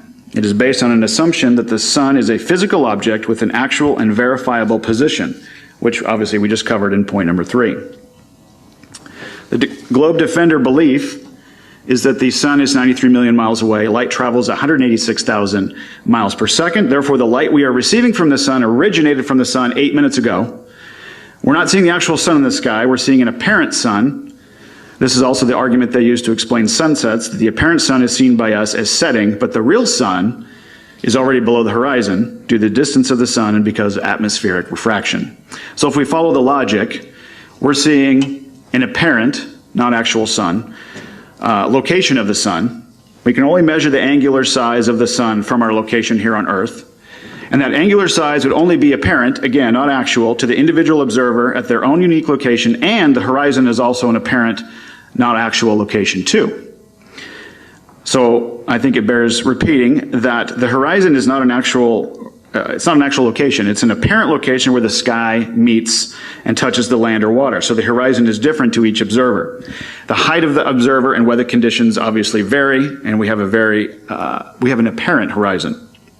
The horizon is not an actual location anyone can go, but defenders of the globe reify the horizon to be the solid leading edge of a spherical Earth, claiming that celestial objects going beyond that location are below your observer location, i.e. the sun. So in summary, if we can keep all of their arguments in line, the globe defender's argument would actually be broken down as, or their question would be, why don't we see the apparent size of the apparent sun change when looking at the apparent position of the sun disappearing at an apparent location of the horizon? I think everybody sees how silly that would be. Science will need to provide, first of all, evidence that the sun is a physical object at the distance that they say it is, and the size that they claim it is. And as we've discussed already, this has not happened and will not happen. Shifting gears to the moon real quickly. Attempts to measure the distance of the Earth to the moon are common amongst the defenders of the globe as well. They use an assumed curved Earth, of course, based on the assumptive arm value to calculate their angles, using two different locations and solving for the leading edge of a triangle using geometry. They have to use a known size of the moon to do so, what mainstream science maintains to be about 2,000 miles in diameter, and they come up with 238,000 miles of distance. However, let's give them all that and assume that all that is true. Then the same must hold true for the distance of the Earth to the sun, because the sun and the moon are identical size. So you would have to deduce that the sun is the same distance as the moon. It's only when the assumed size of the sun is added to the calculation. 864,000 miles is what we're told. So the math cranks out 93 million miles. But as I've already covered, they came up with the size of the sun based on the distance to the sun using circular reasoning. No wonder the math always works. Just remember this, you need the distance to get the size, or you need the size to get the distance. They have neither, so they use circular reasoning to build a mathematical construct. And thinking respect for authority will always be the greatest enemy of truth. All right, we're going to move on to number 5, Coriolis effect. We're told that the Earth spins on its axis approximately every 24 hours. This is why we have day and night, right? Well, we can model the day and night on a flat model of the Earth. So what else is there? Well, the defender of the globe will say, you idiot, didn't you go to school? You must have flunked science, and you forgot about the Coriolis effect, which proves that the Earth is spinning. The Coriolis effect describes the pattern of deflection, here's the definition, taken by objects not firmly connected to the ground as they travel long distance around and above the Earth. The Coriolis effect is responsible for many large-scale weather patterns. It's also why Foucault's pendulum does this, we're told. The pendulum is set in motion very carefully to avoid introducing any sideways motion, usually by tying it back with a thread of cotton and slowly burning the end of it with a candle. Oddly, it will then appear to change its direction and swing over time without any outside input. Of course, it's actually with the Earth that is spinning or rotating underneath the pendulum, which is why it continues to swing in the same plane relative to the rest of the universe. So that's how it works. So let's dive into this effect called Coriolis, which allegedly is evidence that the Earth is spinning on its axis. For there to be a Coriolis effect, you must have two reference frames: the Earth, a non-inertial rotating reference, and then the air, or anything not attached to the Earth, an inertial, non-rotating reference. So the Coriolis effect can be demonstrated, as you can see here, by throwing a ball while on a rotating roundabout or merry-go-round, etc. The person sitting on the rotating frame of reference is attached to the first reference frame, which is spinning. When the person throws the ball travels in a straight line, leaving the first reference frame and going into the second reference frame, which is the non-inertial reference frame. Although the ball is moving in a straight line, it appears to deflect or curve in relation to the observer, who is in the first frame of reference. Now, the following are example observations that we are told are caused by the spin of the Earth, and otherwise prove to us that the Earth is spinning. Foucault's pendulum, hurricanes, typhoons, toilet water, I've been told, because it goes this way, in parts of the world, and then it goes this way in the other parts of the world. And then footballs are also affected by Coriolis. Are you doing that? Other football tweet. What other about the, football was it the tweet? Bengals? I forgot who it was about a year ago. Yeah. There's in overtime, after there was the exchange of balls, so now it's sudden death overtime. They kick a field goal from 50 yards, of course, as it must be, and 40 yards out plus the 10 plus the 9 distance. So it's like 52-yard field goal, and there it was. And if there's tense, right? Everybody's silent, and the ball comes up, and it careens off the left upright and goes in for the win. Wow. And I said, I remember this. that's what I'm saying. I remember this That's tweet. what I'm saying. So then I said, wait, the angle of this, how long is it? So I checked the stadium, its configuration, what's longitude and latitude, and I said, I did a quick calculation, and I tweeted, the winning field goal in that game was aided by a 1/3 of an inch deflection to the right from Earth's rotation. That is the nerdiest tweet I've ever heard in my life. So it's good to know that kick footballs are susceptible to the Earth's spin, but airplanes, helicopters, drones, hot air balloons are not. If the Coriolis effect with respect to the Earth is real, take, for example, a commercial flight from Charlotte, North Carolina to Los Angeles, California. They both sit about 35 degrees north latitude, where the Earth is allegedly spinning at 860 miles per hour. When the plane takes off and travels 500 miles per hour to the west, plus you add in the rotation of the Earth coming towards the plane at 860 miles an hour, that's about 1,360 miles per hour that the plane would be covering. It would be a very significant amount of ground in a very short period of time. The flight would be something like 90 minutes to cover that distance. But in reality, the flight takes approximately 4 hours.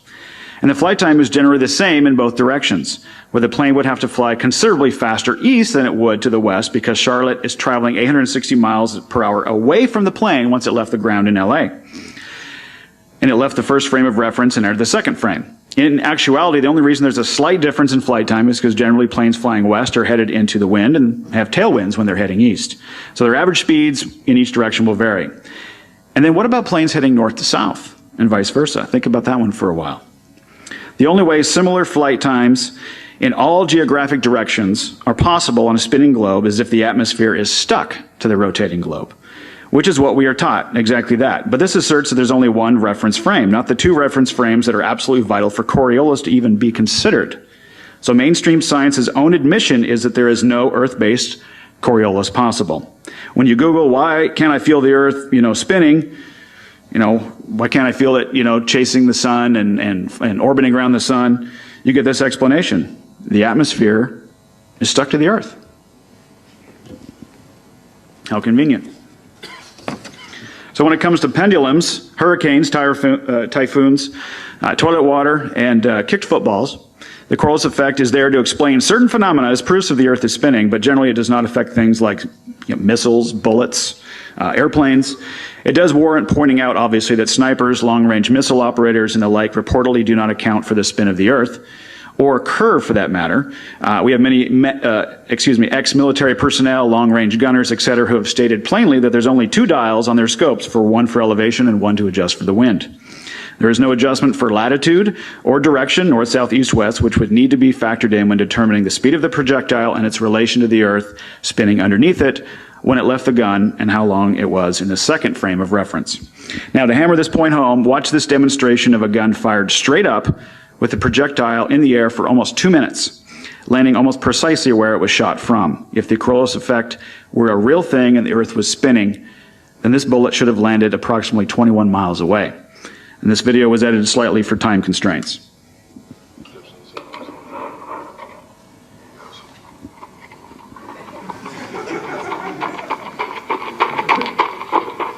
I would run too. I think this was a .50 caliber.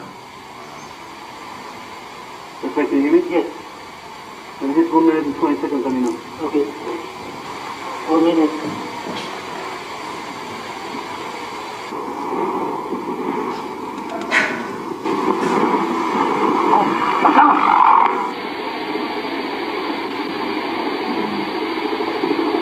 They slowed down the sound there. It sounds like a helicopter. You see? You hear that? I heard it. You hear that, cabron? It's here really close. Behind us. Yeah, cabron.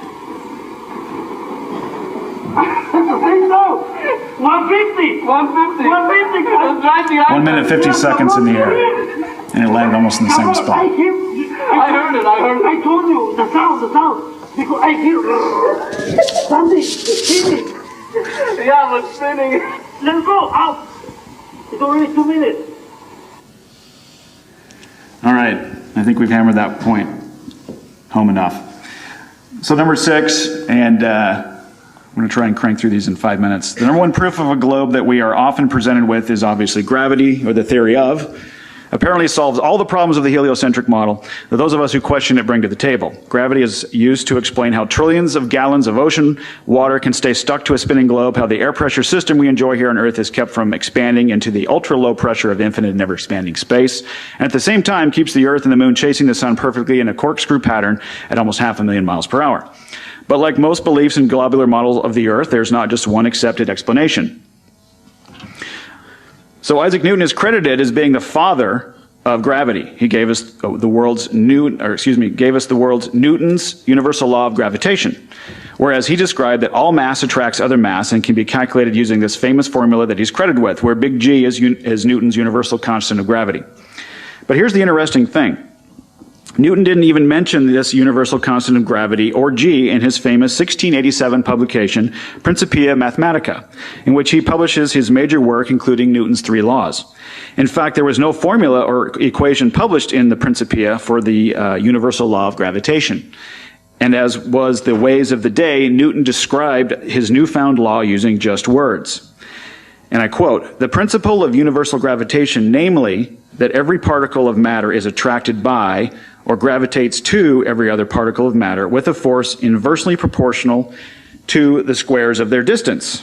Again, quoting Newton himself. Newtonian gravity was said to be, and taught to, at least myself, as proven science. Most people today, when asked what gravity is, will explain to you that mass attracts mass. And the bigger the mass, the more the attractive force, as we'll see in this clip in a few moments. When we're told that this was proven science, it implies the empirical scientific method was used. So we apparently observe the natural phenomena of mass attracting mass. The cause of this observed effect, we are told, is due to the mass of the object, which leaves us with an hypothesis that would state, if mass, then mass attracts mass. And this is pseudoscience. Effects cannot be the cause in the scientific method. This is called, again, circular reasoning. But wait, globular Earth proponents have a lifeline for gravity. Newtonian gravity isn't the only accepted explanation for gravity anymore, where we are told it's not even an actual force. But you can think of it as a force. As George Musser, contributing editor for Scientific American magazine, said recently in an interview. He said, gravity isn't a force, but you can think of it as a force. And this is why I call it gobbledygook. Albert Einstein's theory is a concept only and can never be seen or measured. So Newton's law of gravitation is often interchanged with Einstein's when working out a physical force. You can work out the trajectory of throwing a ball and see it and test it with Newton's laws, but you can't with Einstein's. Without G, there's no physical force to be able to deal with. This asserts that even when something is at rest, like a cup on a table, it's still experiencing force. Einstein's theory of general relativity has emerged as the consensus of what gravity actually is, the bending of the conceptual medium of space-time, giving rise to a pseudo-force called gravity. So let's let, again, the world's most recognized astrophysicist enlighten us all. I'm telling you, gravity really is the curvature of space and time. That gets us the Big Bang and everything we've ever known and loved. Space and time, but it's also based on mass, right? It's based on the amount of mass. Any concentration of matter and energy will curve the fabric of space and time. And the more mass, and the the more movement gravity. of matter on that fabric of space and time, we call gravity.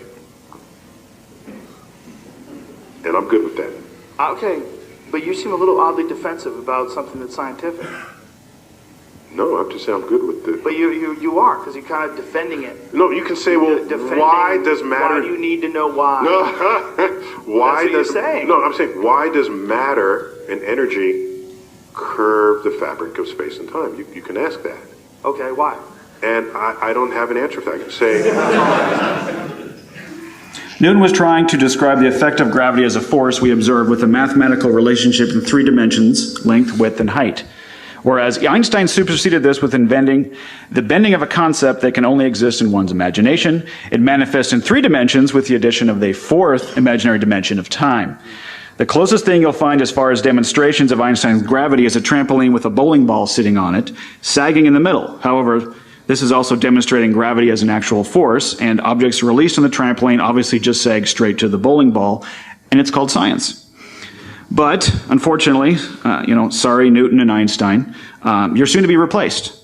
There's a new kid on the block, black holes, which apparently are debunking both Newton and Einstein. And don't worry, we used to think the sun was only 3 million miles away, so, how foolish were we? Unthinking respect for authority is the greatest enemy of truth. All right. Going to do this in a minute. We are told that the air pressure in outer space is immeasurable, right? Mainstream science maintains that there's 2 differing air pressure systems existing next to each other without a physical barrier.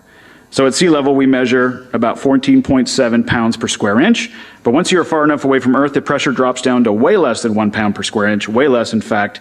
It's estimated to be 1 × 10 to the negative 17 torr.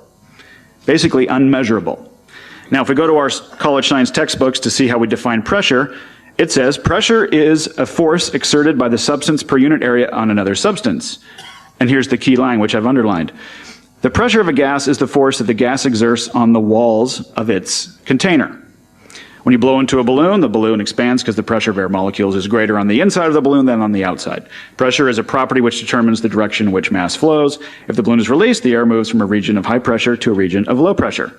Who better than a professor at the Massachusetts Institute of Technology, or MIT, explain it simply for us? All right, let's try another pretty simple process.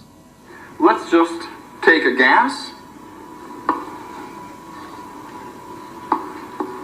in some volume, V, and over here is going to be vacuum of equal volume, and we're going to remove the barrier. You know what's going to happen spontaneously, right? The gas is going to fill the available volume once it becomes available, right? So once the volume becomes available, the gas fills it. You remove the barrier, the gas fills all available space. Apparently, our world exists differently, however. The 2 differing air pressure systems existing next to each other without a physical barrier defies 2 natural laws. The first is the second law of thermodynamics, which states that high pressure immediately and often violently flows to low air pressure, filling the container. This means that the air on Earth could never exist, like the moon supposedly, because the low pressure of space would never let it form without a container. This leaves many to hypothesize that the Earth is a closed system, which allows for this air pressure system that we enjoy to actually exist. And the other law that it breaks is Boyle's gas law. This law states that as you increase the volume of a container, you decrease the pressure within that container. This is illustrated very well by how our lungs work. We don't suck air into our lungs, we create a low pressure inside our chest by using our diaphragm muscle to increase the volume of our lungs, which decreases the air pressure by expanding the container, our lungs, and as Boyle's gas law demands, the higher air pressure must immediately flow to the low air pressure system, achieving equalization. But there's a pressure gradient, we're told, That's what the defender of the globular Earth will state. Well, I would say that pressure gradients can indeed exist in a container. This can be demonstrated by filling an enclosed container with different types of gases, different densities. The heavier, more dense gas will settle the bottom, and the lighter one will find its equilibrium near the top of the closed container. This would be strong evidence to suggest that a pressure gradient can indeed exist in a container with a lid and enclosure. In fact, there's a YouTuber by the name of Good Times for All on YouTube. His name is Zachary Zabala. He demonstrated a pressure gradient in as little as a 10-pound tank in a video that he did earlier this year. Imagine if we were able to build a container with a lid many miles high and many miles wide. I would submit to you that if we were able to measure the air pressure at the top of the container compared to the pressure reading at the bottom of the closed container, we would find a significant difference, one that would correlate with our reality. And if we can demonstrate it in a container like Zach's, that small, that he did in his demonstration, the evidence that we live in an enclosure of some sort is very strong. What mainstream science is essentially asking us to do is to suspend our understanding of the natural laws that govern our world. When considering how our world was created, how it was formed, we need to just accept that the cosmos is not governed by the natural laws that exist here on Earth. Unthinking respect for authority is the greatest enemy of truth. Mainstream science cannot model or demonstrate their claims, but we can model and demonstrate how the laws of nature work any day of the week. Michio Kaku, professor of theoretical physics at the City College of New York, may have said it best when describing how the mainstream scientific community is faring when it comes to gaining an understanding of our cosmology. This clip from the movie The Principle, and I think really puts an exclamation point on my presentation today. A crisis in cosmology. Usually in science, if we're off by a factor of 2 or a factor of 10, we call that horrible. We say something's wrong with the view. We're off by a factor of 10. However, in cosmology, we're off by a factor of 10 to the 120. That is 1 with 120 zeros after it. This is the largest mismatch between theory and experiment in the history of science. 120 zeros. That's the factor that they admit that they're off in understanding our cosmology. I want to thank you very much for your time. Sorry I had to go through the last bit of that a little bit fast. I want to really quickly invite you to listen to my podcast, Dome Life with Paul and Mitch, available on most major platforms. And a big thanks to Mitchell, my co-host, because he helped me put this together. And Truth Frequency Radio Show with Roxanne. Roxanne, are you here? There she is. Every Wednesday night here in GMT 1 a.m. And if you'd like to get in touch with me, my email, paulandtheplane.com. I'd love to hear from you. And I hope you enjoy the rest of the convention. Thank you very much for your time. I appreciate it.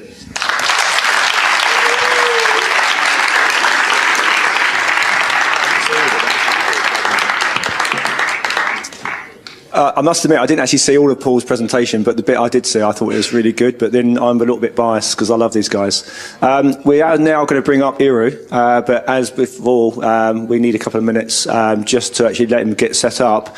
One of the things that I've actually been thinking about for a little while is that with the equator, we're meant to be moving at 1,040 miles an hour, and in the UK, that I obviously recognise, we're told it's about 630 miles an hour.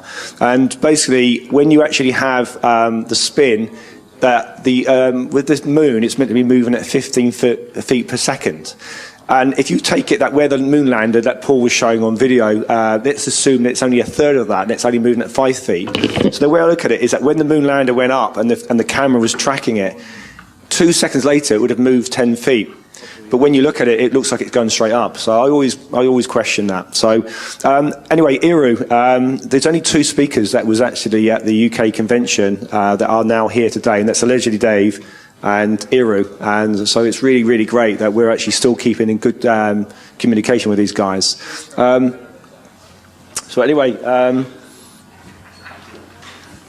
Wait a second. Oh, you're there? Okay. So anyway, we're just going to be a couple of seconds. So I just want to mention as well that lunch, 12 o'clock, is just to the area here. If you're going to smoke, even though there's an open area where there's an observation area, you apparently, I think it's the law within the Netherlands, that you have to go outside of the building if you want to smoke whatever that smoking is. So if you can just obviously keep within the law, that would be excellent. What we're going to do is, when Iru's doing his presentation, when we break, we're going to have 1 hour and we're going to start dead on 1 o'clock. So if you can do that, that would be excellent. So thank you. Right, while we're waiting for 2 secs, like I did earlier, is there any thoughts, any questions that anyone wants to raise? And the yeah, 12. It's 12 to 1 is lunch. Oh, thanks, Dave. I got a question for the audience, and it's actually from my son, because he was wondering, is there any people that believe in flat Earth and don't believe in God? Anyone? So no agnostic or atheist? Okay. There's one person who contacted me who claims to be an atheist, and he's also a flat earther. But that's super rare. We haven't really found that. We see the other movement consistently from atheists, materialists who had been indoctrinated in that way, through this information changing their minds into something. Relationship between faith. That's me. I was that. Great. I was the atheist for 40 years, and the flat Earth was the last straw, basically. Yeah. And on my side, over the years, I was agnostic. And then what I did, I spent a few years really thinking long and hard about it. So I thought I was thinking long and hard. And when I got into Flat Earth just over 4 years ago with Mark Sargent's Flat Earth Blues, at the time, I was a massive Alien fan, and I was massively... I apologise, but I was also massively into that I'd evolved from, or I use the word evolved, from agnostic to an atheist. And it didn't take long before eventually I just replaced that with aliens are a load of rubbish and there's a creator. I don't really necessarily go hard on the Bible. I don't actually also support religion because I think it's a manipulation of man. And this is only my thoughts. I'm not saying this is part of the convention's thoughts. It's just mine. But for me personally, I actually think that we can't just have just arrived. There's just too many bits. But anyway, that's not me trying to lecture you. That's just giving you my take. While Iru is slowly getting there. I'm ready. Okay, thanks very much for being with us, guys. This is going to go on for 1 hour approximately, and then we're going to break for lunch. But I will come up and just say a good, just 2 seconds after Iru's presentation. Thank you. Hello, everybody. Hello, everyone. Thank you for being here, and thank you, Didi, Gary, and all the people involved in the organization of this event. It's not easy, as you know, so thank you for bringing me here, and thank you for all the people in the community that support me to be here today. It's for me, it's not easy. Came from Argentina, and so I really appreciate all the people that support me. I hope you understand my English. Maybe I'm going to invent some words in the fly, but it's necessary for me. And I want to start because, my presentations are mixed a little bit between science and between history and symbology. So this time is not going to be different. So I'm going to make an holistic view of my perspective on the flat Earth, because for me, right now, after 5 years of being, a researcher and a lot of people putting calculations and observations and experiments and out there for everyone to look at, it's very easy to understand that the Earth is flat and a stationary plane. You don't need more than study the mechanics of the fluid and make some observations and, looking into the history of the science to know that something is wrong. There are people that are lying to us all the time in other situation of the life, like the politicians or the education system, the pharmaceutics, and the sports even.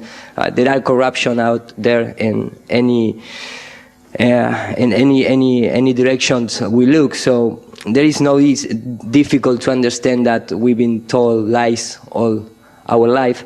But for me, it's really important to understand the foundations of our scientific, institutions and profit. So for anyone who are new to the flat Earth and want to at least have some principal point to understand why we believe that the Earth is a stationary plane, I recommend this kind of observations, experiments, and the first one are related with the motion of the Earth, the four first ones.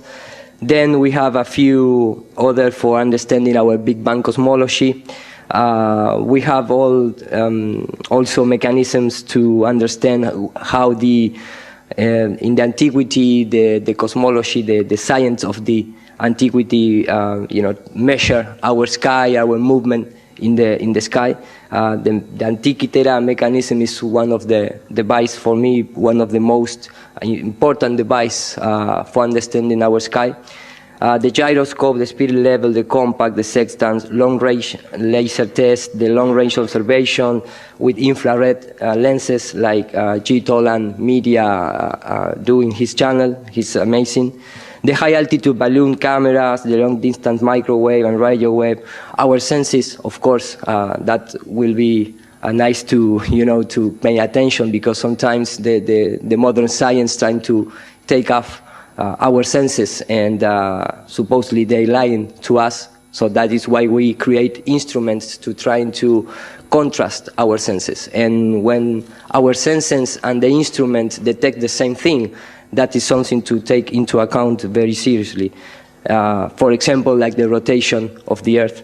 The J-Toll and media, for me, make one of the best observations of long-distance objects or landscape that supposedly we are not able to see if we live in a sphere of 12,000 kilometers of diameter. We are talking about these observations.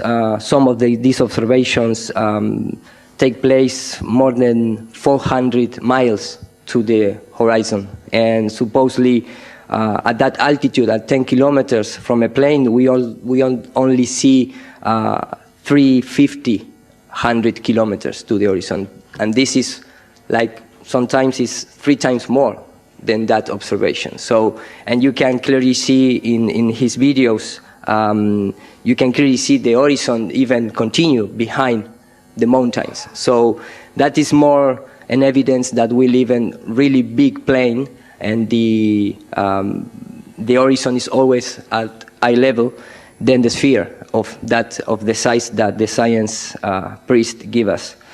So I just pointed out this very quickly because it's not the main subject of my presentation, but I know that there is maybe new people to this, and this could be, just a starting point to understand why we don't believe that we live in a sphere. And I say believe because for everyone out there is a belief. Nobody is an astronaut, nobody go into the space. So if you want to believe that for me it's okay. We have a long distance observation also in Argentina, which defied the globe measurement from Uruguay. You can see a lot of buildings to Buenos Aires that supposedly we have 54 kilometers away from the coast of Uruguay to Buenos Aires, Argentina, and there is almost 200 meters of curvature. And if you research how many buildings are more tall than that height, we don't have even one. So of course, at least you must have to, you must be see, some buildings, just the tip of the building, or the most highest, like for example, this tower is not yet finished, but supposedly it's going to measure 200 meters. But the rest of the building, that's the tallest building in Buenos Aires, are these only 10 to 12 buildings, and all the height is 172 meters, 160 meters, 145 meters. So you have only 12 to 13 buildings to see. And for example, this guy filmed from Uruguay to Buenos Aires, and I put some contrast filter to see, but you can see clearly that we see a lot of buildings more than supposedly the observations allow. And this is just a regular guy filming from 3 meters height from the coast. And if you do the math, this is not possible. Because here, in fact, you can clearly see there is not even the refraction issue. This is a clear image. Of course, the building are cut off because perspective, because the air layers, how the light behave in the medium of the air. But you can clearly see, if you start counting, you're going to see more than 30 buildings. And most of them, they are not even in the coast of Buenos Aires. It's deep inside the city. So this kind of observation, for me, it's crucial to understand if you want to, check for yourself via an observation. Of course, everyone here knows the Joshua Nowicki observation of the Chicago to Michigan. Of course, we understand how the refractions work, how it's not the curvature of the air that is changing, it's just how the light or how the objects behave when you look through air. It's just that. It's not based on curvature. I'm not going to spend so much time in this, but we can reproduce that on lab. For example, at the top of here, in the left top corner, you can see how this nanotube of carbon, there are just changing the temperature of that, and you can see how change the index of refraction. You can have like invisible, or you can bring it back to the view, and that is what happened with the air and the light, if you want to see in that way. So we have all these kind of phenomena that explain why we don't see sometimes infinity into the distance. It's just a matter of the climate, weather, the climate conditions, and how these phenomena interact with this layer of air. So I can spend more time in this. Sorry for my fast presentation on that topic. I did that on Globebuster and the Shannon's channel, so if you want to check out. But like I tell you before, for me it's more important how we receive our education. And for that, I'm going to start via UNESCO, because along the way you're going to see that we are being like someone's spell, like a spell on us, because all the time that you're trying to find the root of our institution, there are wizards driving that institutions. Came from the religious orders, and not the spiritual order, but the religious order. And anytime you look around, you're gonna see Jesuits, Zionists, like wizards trying to deceive us. And in our education institution, that is the same. If you look into, for example, who are behind after the Second World War, who was the first director of UNESCO, you're going to find that the Huxley family is behind that. And the first one was Julian Huxley, which was the brother of Aldous Huxley, and everyone knows maybe Aldous Huxley for his Happy World history book. And so, you can imagine that there are brothers. Of course, they came from parents that they are all in the same agenda. There are, all financed Charles Darwin work. There are all eugenicists. There are all these kind of people that give us our supposedly free education, right? Nothing is free in our days, so there is been something behind every time the word free is in front of something. And the education is important, because if you, for example, Vladimir Lenin said, give me just one generation of the young people and I will transform the world, the whole world. And I spell it bad, I believe, transform.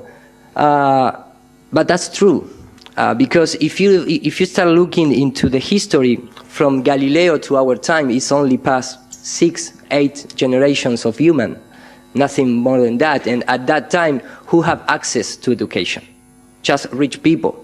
That was just a tiny group of humans that have access to knowledge. So the important is that we know that where it's come from, that knowledge. And for that, let me just play this video. Welcome back to The World Over. In May, Pope Francis said he referenced a visit from extraterrestrials, create an interesting opportunity to discuss the relationship between faith and science. Are the two in opposition? Joining us tonight is a man who has literally pondered the mysteries of the heavens as part of his job. He is an astronomer at the Vatican Observatory and the president of the Vatican Observatory Foundation, a Jesuit, and the co-author of the new book, Would You Baptize an Extraterrestrial? We're delighted to have joining us Brother Guy Consolmagno in the studio. Great to see you, brother. Great to be here. Thanks for having me. I want to start with this notion that people have, that there's a conflict between faith and science. You don't see it that way. Well, of course not. I mean, here I am. I've got a collar and an MIT ring, which proves you can be at the same time a fanatic and a nerd. and I am. I'm something of a nerd about my religion, but I'm a fanatic about my science. And that is a very important distinction, because I am a nerd of my religion, but a fanatic of my science. And, you know, if you are fanatic, you lose your mind sometimes. You know, you're going to trying to justify everything that you need to preserve that, you know, that fanatism, if you want to see it that way. And what people have to remember is that science came from the church. What people have to remember is that science came from the church. What people have to remember is that science came from the church. Yeah. It was invented in the medieval universities. Yeah. It was invented in the medieval universities. Yeah. It was invented in the medieval universities. Why was the church interested? Because it was interested in science, because it's interested in the physical universe, because it's interested in creation as an expression of the Creator. So people must remember that the science came from the church. Our science, at least, the occidental part of the world. The first university is created by the Vatican in the 1600s. And 58 years later came the Royal Society, founded, of course, by England, but helped by the Vatican. So when you start to look in that in the big perspective, you're going to see that the first scientific guy, of course, they are all Jesuit priests, because the Jesuit order is the military and the scientific arm of the Vatican. And when they, you know, tied up everything, they give that free information, free into quotes, to the Royal Society. And after a few centuries, it became the free education for us. But it's all, the roots is still the same. And in science, for example, it's very important that this is for Start Talk with the Grace Tyson, and they have a program which, you know, talk about religions and science. And this video is going to be a little part in English and a little part in Spanish with subtitles, because I don't know why, but National Geographic took apart the most important part for me, and I can't find the complete episode. But here you can see how important for the heliocentric model is the Jesuit order. The American Museum of Natural History in New York City, and beaming out across all of space and time. This is Star Talk, where science and pop culture collide. And tonight's topic, science and religion. And so we combed the landscape, and we found a Jesuit priest. This is the academic order of the Catholic Church. And we have with us Father Martin. Welcome to Star Talk. Thank you very much. All right. They could be invited some Rosicrucian or some Franciscan, I don't know which is the name in English, but no, they've invited a Jesuit, of course. So there is going to come the part in Spanish. Solo quiero mandar un saludo a los jesuitas, que la Compañía de Jesús es un brazo científico importante de la Iglesia Católica y que de hecho su progreso tremendo, el de los jesuitas, contribuyeron a nuestro entendimiento a la medida del universo. And that is the key, because the progress of the Jesuit order contribute to understanding our measurement of the universe, because they are the creator of the astronomical unit based on the distance from the Earth to the Sun. If we don't have that measure, that 196 million of miles, they don't have a unit to extrapolate to the rest of the universe. So that is why it's so important in the heliocentric model to achieve that measurement. And they really spend a lot of money and blood trying to come up with that measurement, because without that, they don't have any clue how to lie us about that kind of, how it is distant from here to Saturn, or, the Polaris. That is all based in that astronomical unit. So, not only that, but, contribuyeron a nuestro entendimiento a la medida del universo. The Jesuit order is the order with most astronomers in the history of the Copernicus world. publications, it is probable the Jesuit order has produced more astronomers than any other demographic in Europe.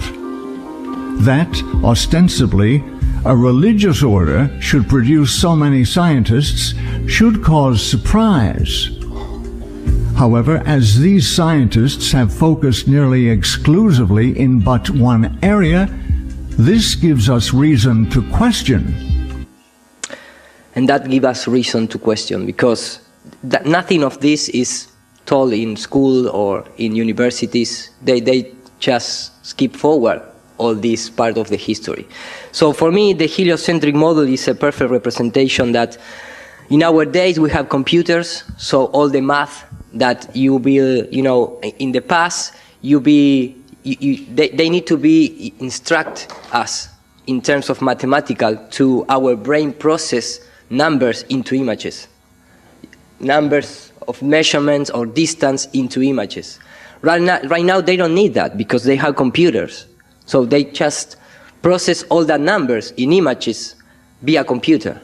We don't need anymore, you don't need that your slave are, instructed slavery.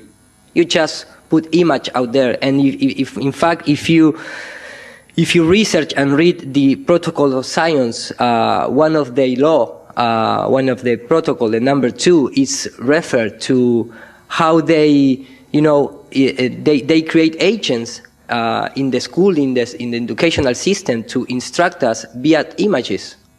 It doesn't matter. The people right now, our childs in the school are educated via images. They don't. If you doesn't present an image, they don't even can imagine what you're trying to say, because the system of being indoctrinated via images is more productive than just simple words and make it, trying to reason,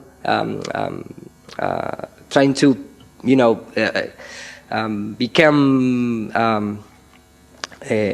razonar, ¿cómo se dice? Razonar? Rational about what you're trying to say. No, you just present an image and you cut off all kind of other possibilities. You just try, just tie to that image. And it's on purpose of that. It's all purpose. It's not just a random thing. It all came in our day from UNESCO. And they don't talk about the trivium, the quadrivium, or others methods of education, which in fact they refer, for example, this system of education that came from the Greeks, they refer to the liberal art in the expression of the medieval concept inherited from classical antiquity, cultivated by free men and opposite to the servile art typically of a servant or slave. And our education system that we receive today is based on the slavery part of this. We don't receive a free education. So I'm going to skip a little forward because I see the time, and I believe someone took me 50 minutes from my original time. I don't know if 30 minutes passed so fast, but I'm going to try to,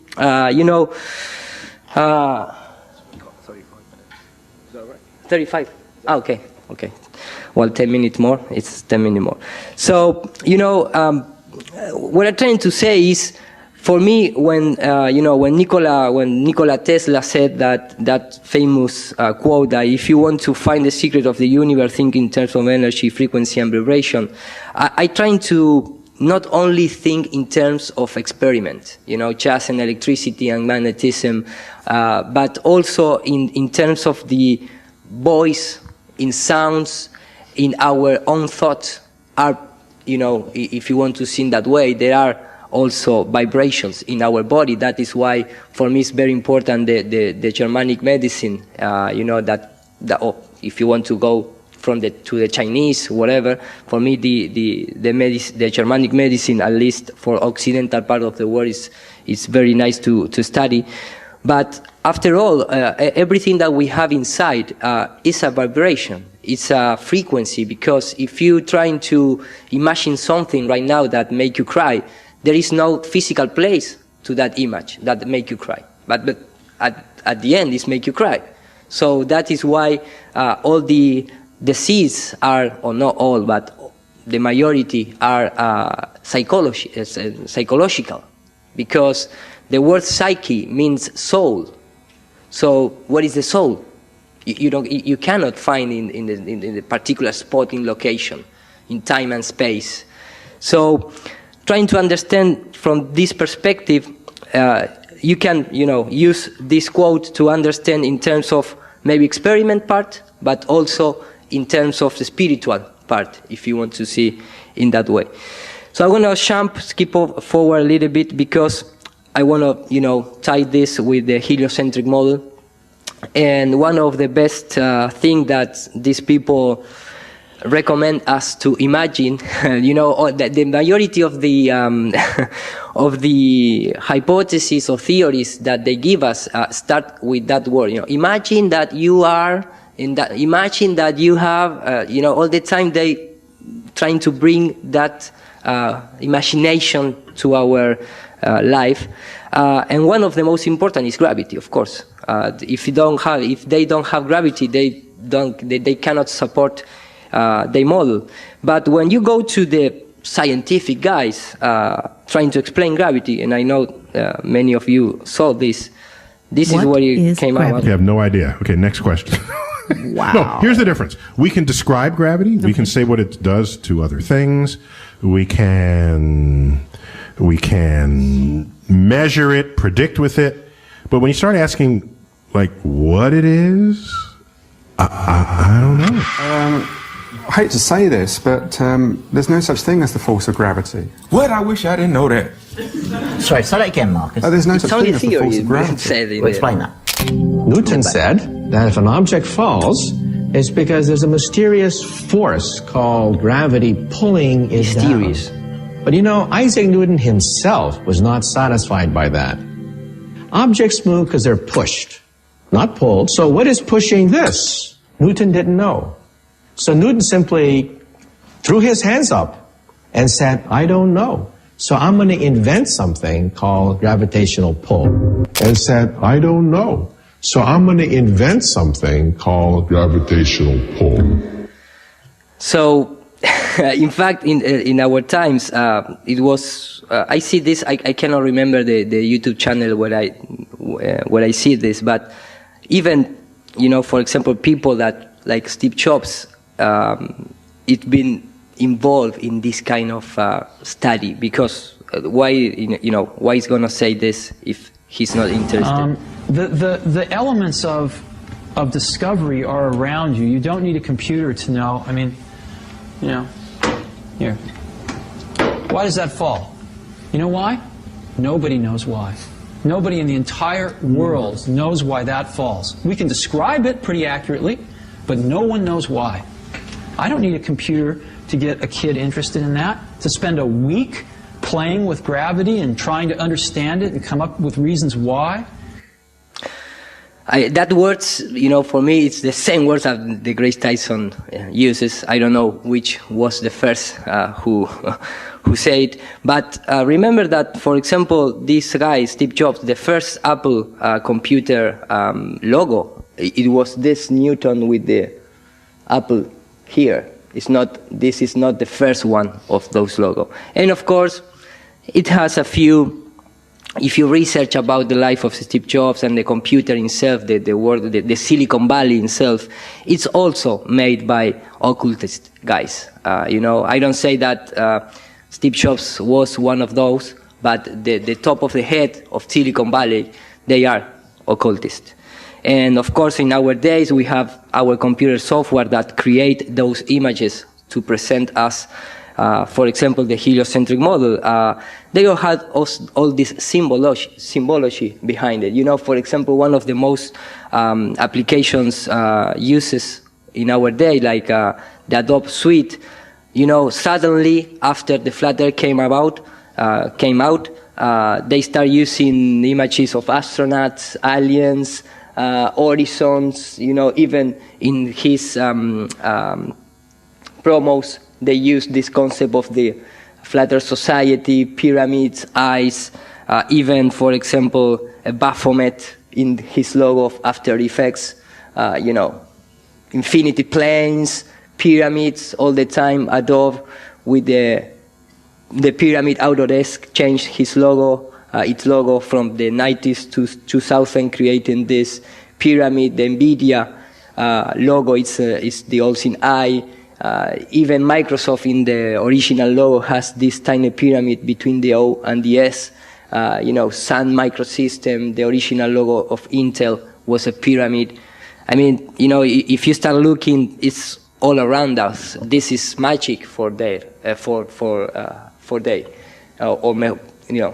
like a wizardry for us, if you want to see in that way. But talking about gravity, I'm not going to spend much time, but it's all based on assumption, because for the gravitational, the big G, they need to assume all these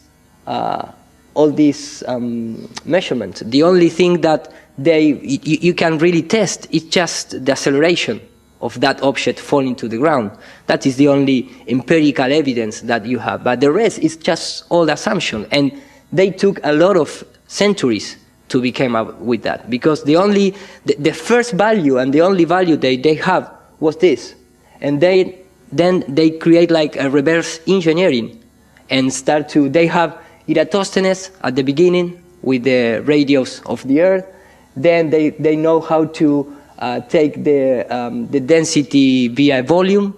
So they spend a few centuries doing this, and then they extrapolate and calculate. Who is going to believe that they measure the weight of the Earth, and the mass of the Earth? How you do it? Of course, the official science is going to bring Cavendish experiment, and it's all indirect models. It's all indirect measurements. They don't have any direct measurements. Of course, the radio of the Earth, we know that the most deep hole that we made to trying to test that is just the 0.2%. Then you have, for example, imagine trying to know how the very center of the supposedly sphere of the planet. Because every time they measure and they use the big G, they assume the very center to the very center of the other object. But who knows what is the very center of Mars, of Saturn, but all the things that they use in space is just in our imagination. So they can use whatever they want to say us that we're going to put this satellite base on that, on this, and it's not any collateral damage, because there is nothing out there. So they don't have any, real risk in that sense. And for example, when you're trying to came out with densities, imagine trying to calculate the density in our Earth with all the different materials, dirt, humans, foliage, trees, people walking. It's impossible to know what is inside the Earth. How how to measure the weight of the Earth if you only go down 0.2% of the radio? You don't know even which are the materials in the 90% of the sphere. So how you came about with the density of the Earth is impossible.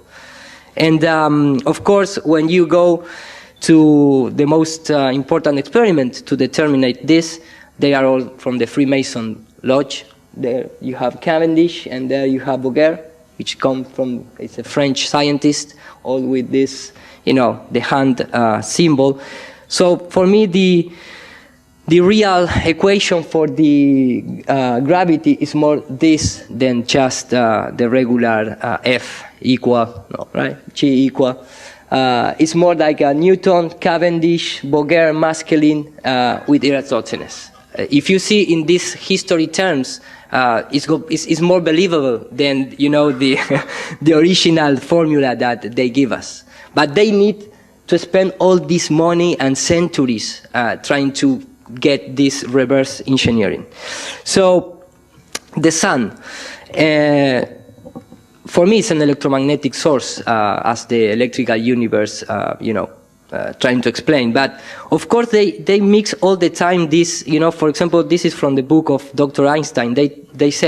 He said, a magnetic field and electrical field are physical realities, and that's true. Nobody can deny that because we can experiment. Nobody knows how a magnet works. We can describe, it's like the gravity, it's like the acceleration of the object towards the ground. Nobody knows what is going on. We can describe it. We can describe what a magnet does, but we cannot explain how it that object does. Nobody, because you cannot find a particle involved in that attraction or repulsion. You can. It's simply as that. But that is a physical reality. So they trying to mix. The gravitational field is much a physical reality as an electromagnetic field. So they trying to, say, okay, that magnet behavior. Well, imagine a gravitational field is something like that. You can see there. Well, imagine it's something like that.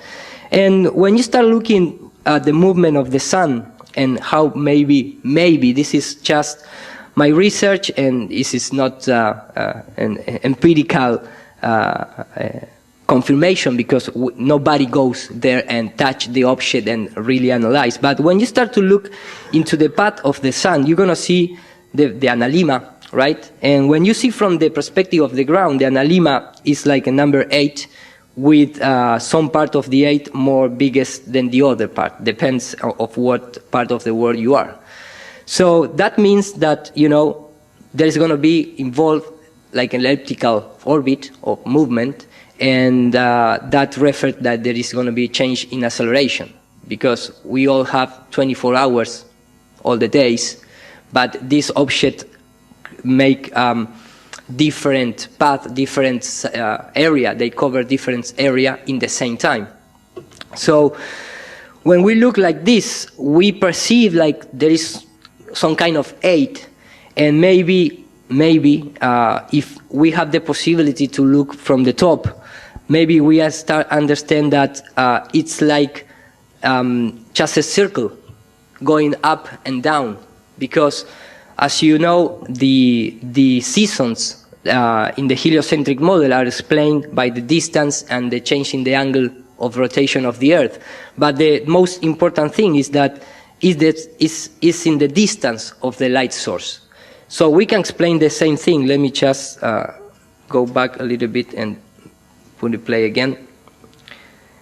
We can explain the same thing, because if we know that that object called sun is more up in some part of the world, and more when we are, if you look at this into the Gleason map, you're going to see that the bottom part is more big because it's when the sun is in the south.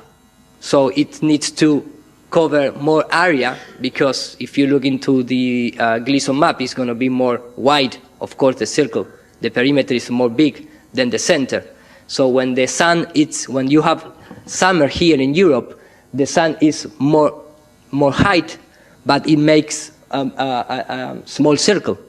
When we have summer, the suns go down and make a more biggest circle. That is the analemma. But the season is explained in the flat Earth in the same way as the heliocentric trying to explain. It's the distance to the light source. It's simply as that. Simple as that, at least for me, of course, right? So what I'm trying to look to show in that computer graphic is that we see like a number 8, but if we have the opportunity to see from the top, it may be a circle. It's almost an elliptical orbit, but in more circle fashion with different altitude. Just that. So you can see in this way, if you want, you can see just in this spiral, fashion. The moon has also an analemma, and that is why maybe they need to explain via the second law of Kepler, they need to explain that supposedly it's the Earth that accelerate and decelerate during 1 year, because they still need to reverse engineering that number 8 created by the sun. So if you want to assume that the sun is fixed and we rotate around the sun, we still have that shape. So the reverse engineering of that is like the Earth accelerates towards, some part of the orbit, and then decelerate because they need to complete this 24 hours each day. It's all the days are the same kind. We have the same kind of hours. So this is just the analemma, the time lapse of analemma in different. Let me just in different point of view. This is the number 8, and if you extrapolate that every day and the same hour, you're gonna have this kind of path when you observe this in the sky. So let me skip a little forward, of course, and sorry for my fast presentation, but like Paul talks about the different distances along the history that they used to make, his model, the model, the heliocentric model. All the time they change it without any consequences because it's not real things. At that time, you don't even need to think in terms of lying about the space technology. So you just drop numbers. But the most important thing for me about this is the connection to the Jesuit order, because all these guys, supposedly, the guy who came with the fixed number of 93 million miles was Maximilian Hell. And he was from the Jesuit order, and he's like the master that create the astronomical unit. And let me just, then came, for example, even for the temperature of the sun, it's involved a Night Lord, which was Kelvin, which belonged to the Royal Society. So all the time we have this connection that, one approved the other, but they are friends, so why they are going to be against one of each other, right? In fact, in our, normal history, they say that Hell was also interested in the magnetotherapy, which is something that our science is still sometimes deny, or saying that it doesn't, that doesn't have any effect on us. But we are electrical magnetical organisms. So of course you want to trying to, cure or change something in our vibration, you're gonna trying to use one of the best objects out there, which is magnets. And even the history said that the publication of his results was delayed, and some, especially Joseph, accused Hell to posthumously of falsifying his result, because when this expedition came along to measure via the transit of Venus, like Paul explained before, the only important result to take into account that measurement was the results presented by this Jesuit. All the other astronomers, it just, they present the numbers, but the final number to really, say, okay, this is the real distance the sun to the earth, was presented by this guy. But this guy took 1 year to present it. So one of, most of these colleagues say, hey man, we talk about present this, quickly. You cannot take 1 year to present this paper, because I start thinking that you are doing a lot of math trying to, things that make the things work. And anytime you look out there, you're going to see these kind of orders involved, and all. Even his contemporary, colleagues accuse these orders to falsify numbers and results. But nothing, I believe if you go out there and trying to talk with an astronomer and ask how they measure the distance to the sun, maybe he explained it. And when you ask, and who was it? I at least in my experience, anytime that I talk with these guys, they never knew was Maximilian Hell. So the heliocentric model architects, the first one, are these guys. They come from the church. That is why I put that video at the beginning. Even our Big Bang theory came from the church. And this guy, they don't want to be in the front row, and never. So they create these other layers, like the Royal Academy, and the Royal Academy, creates, if you want to see that way, the UNESCO. So anytime you're trying to find the top of the head, you have all these layers that you never. How many people out there, expose Jesuit? Because there is a lot of people talking about Zionists and Jews, but nobody say nothing about Jesuit. Jesuit is just, like normal, just saints walking in his feet in the jungle, drinking tea and contemplating the sky. But nobody at least exposed the Jesuit order, which is the military and academic order that create all the educational system. And of course, they create the heliocentric model. So I have so less time, but it's all about, sun worship again. And this is my opinion, of course, but when you go into the religions from the beginning, maybe not the ancient religion in terms of shamanic religions, but the majority of religions out there is just, they use the sun to represent his beliefs. I say not all, of course, but the majority, for me at least in my research, is all refer all the time to the sun. And I believe that is, for them, they are very important to use the sun as his model, because right now, for example, the sun is what gives the opportunity to create measurement, to create the heliocentric model. Of course, in our minds, not in reality. In reality, we see the sun move in the sky, we see the sun at the same size of the moon. They need to avoid our senses. So Georges Lemaitre not only talked about the Big Bang theory, but he was one of the first proposed in the atom model, because they use the atom analogy to, trying to say, this is the orbital mechanics, like an atom, but imagine in the big scale. But when you look, nobody see an atom ever. Nobody see the particle. They use the word particle. Define me particle. I mean, show me a particle of something. Nobody can show nothing. In fact, in the London conference, I asked one of the astrophysicists that, what is the particle in charge of a magnet? Because the magnet works. We don't need to go to the quantum, the quarks, the muons, that kind of name that they use. Show me a particle in charge of the mechanism of the magnet, and you cannot do it. It's fields, and what is a field? Show me a field. How can you bend time and space if you don't have geometry? It's impossible.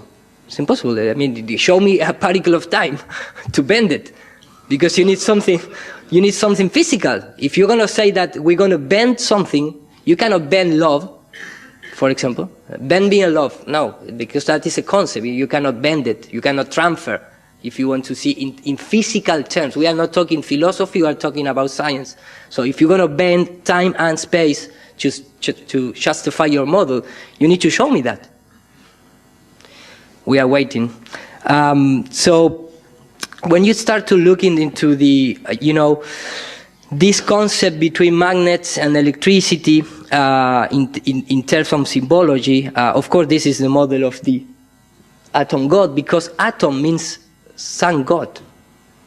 That is why they use the atom model, because saying atom is like saying sun. It's just it's analogy of that. So when you start looking into the electrical model of the electrical magnetism model of the sun, of course, in terms of color, all the time you refer to blue and red, to refer a magnet. So when you go to the religion, you're going to see that, for example, in the Catholic religion, the representation of Jesus always is in blue and red, with this like spherical yellow behind the head. And that is a symbology of the sun, because the sun is electrical and magnetic. And if Jesus represents the sun, of course, for the Catholic Church, they dress in electrical and magnetic color.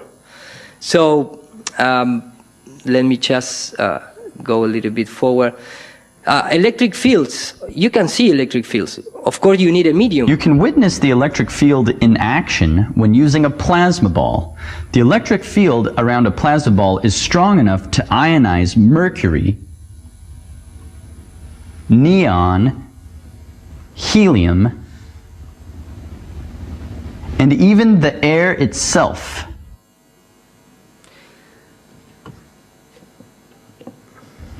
but you all the time need some medium. But the effect weakens with distance. You know, that behavior, that physicality, if you want. If you see this light is not a light. There is a gas inside of that lamp. So how is we can see the sun out in the space, for example, in the vacuum of space, if you don't have any medium to transmit light or to project that light, because it's empty, supposedly, right?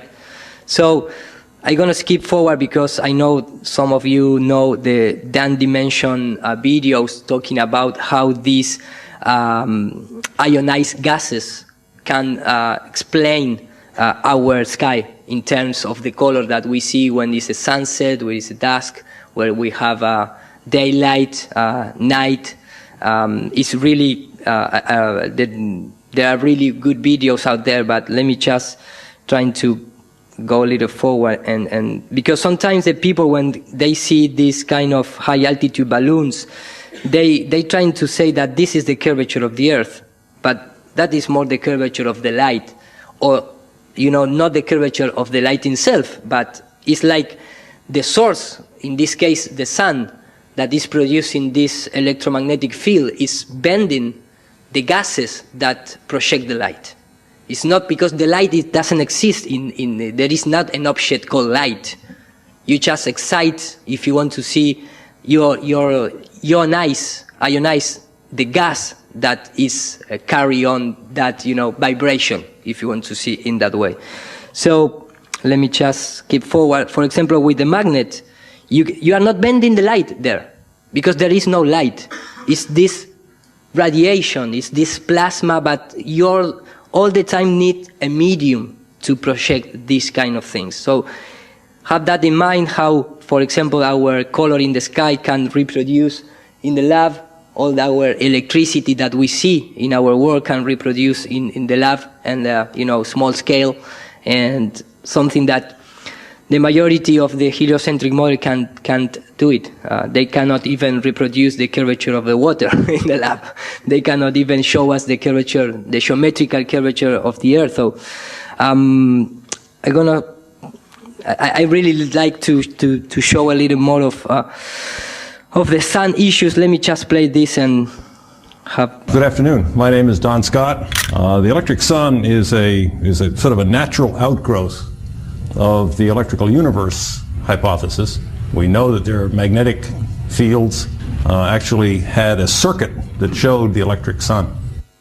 What I'd like to do today is to show some of the problems of the so-called standard model. That word model should be plural, models, because for everything that we see in the sun, there seems to be a new model, or at least another patch on the previous existing model. Problems that I feel, at least, are fatal, absolutely fatal, for the models that are so-called accepted these days. And I would like to then demonstrate how precisely those problems are no problem at all for the electrical sun model. The big problem, the famous problem, is the missing neutrinos. The idea of this heat transport from the core to the surface. There are some oscillations in the sun's size and brightness, and of course oscillations in the solar wind, as somebody pointed out the other day. If there's a fusion reaction going on in the core, then how can does this reaction, does it have periodicities? That's never been discussed by nuclear physicists. There is actually a temperature minimum in the chromosphere. Where in the world does that come from? If the heat is all generated at the core, the temperature should get lower and lower and lower the further away you get from this thing. And all of a sudden you find there's a minimum and then the temperature increases. Totally inexplicable in light of the present standard so-called model or models. The sun actually oscillates in brightness from a few minutes to near an hour. So the thing is pulsating. That is very important. I mean, talking about minute and hour in that big mass that they took about, like they take like 5 million of years to get a particle from the nucleus of the sun to the surface. But when you start studying, well, let me just finish the video. Very rapidly. There's no way in this world, in this solar system, that that could happen. And the third one is, to me, astounding if you haven't heard about it. That is, there's an expansion and contraction of the sun in the size of the sun. The thing actually bulges and fluctuates in size like a balloon. And the extent of that bulging is 10 kilometers. 10 kilometers. How can you detect 10 kilometers in what is the size of the sun? So, but this pulsating is changing in brightness, is inflating and deflating how the FA core model it, for example.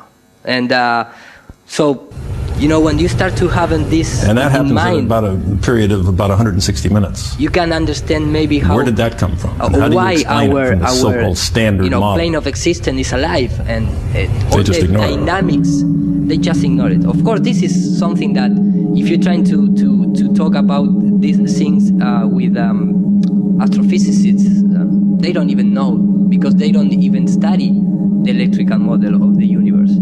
And let me just, because I have some 3 minutes plus 5 minutes more, but let me try to explain the sun visible in space. So when you actually look at a source in outer space, it is not transmitted, light is not transmitted in the visible spectrum in outer space. The visible spectrum effect of the sun is created by the upper atmosphere. It will blind you, but you can't see it. What you see is the refraction of the sun in the upper atmosphere. That's all you see. And the minute you get out of the atmosphere, you got no reflection between you and that. You can't see. No refraction between the sun and you, and maybe that is why we don't see stars, of course, but because you need a medium, a dense medium.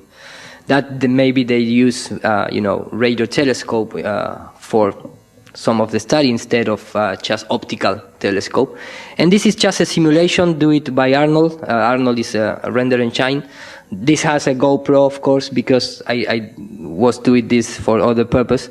But here, if you pay attention, there is a little highlight, white highlight there, because I have a light on the top, projecting light to the ground. But you cannot see it, the light, because the computer software in our days, they're trying to mimic reality. So in order to see that light, I need to increase and add an atmosphere to the software. So when you, en la computadora sucede lo mismo, la luz sigue estando. Let me just take out my voice. When you start increasing the atmosphere, immediately you're going to see the light. And that is what I believe Dr. Lehman trying to explain. If you don't have a medium to project light, it's like our gases in our world is like the gas inside of this lamp.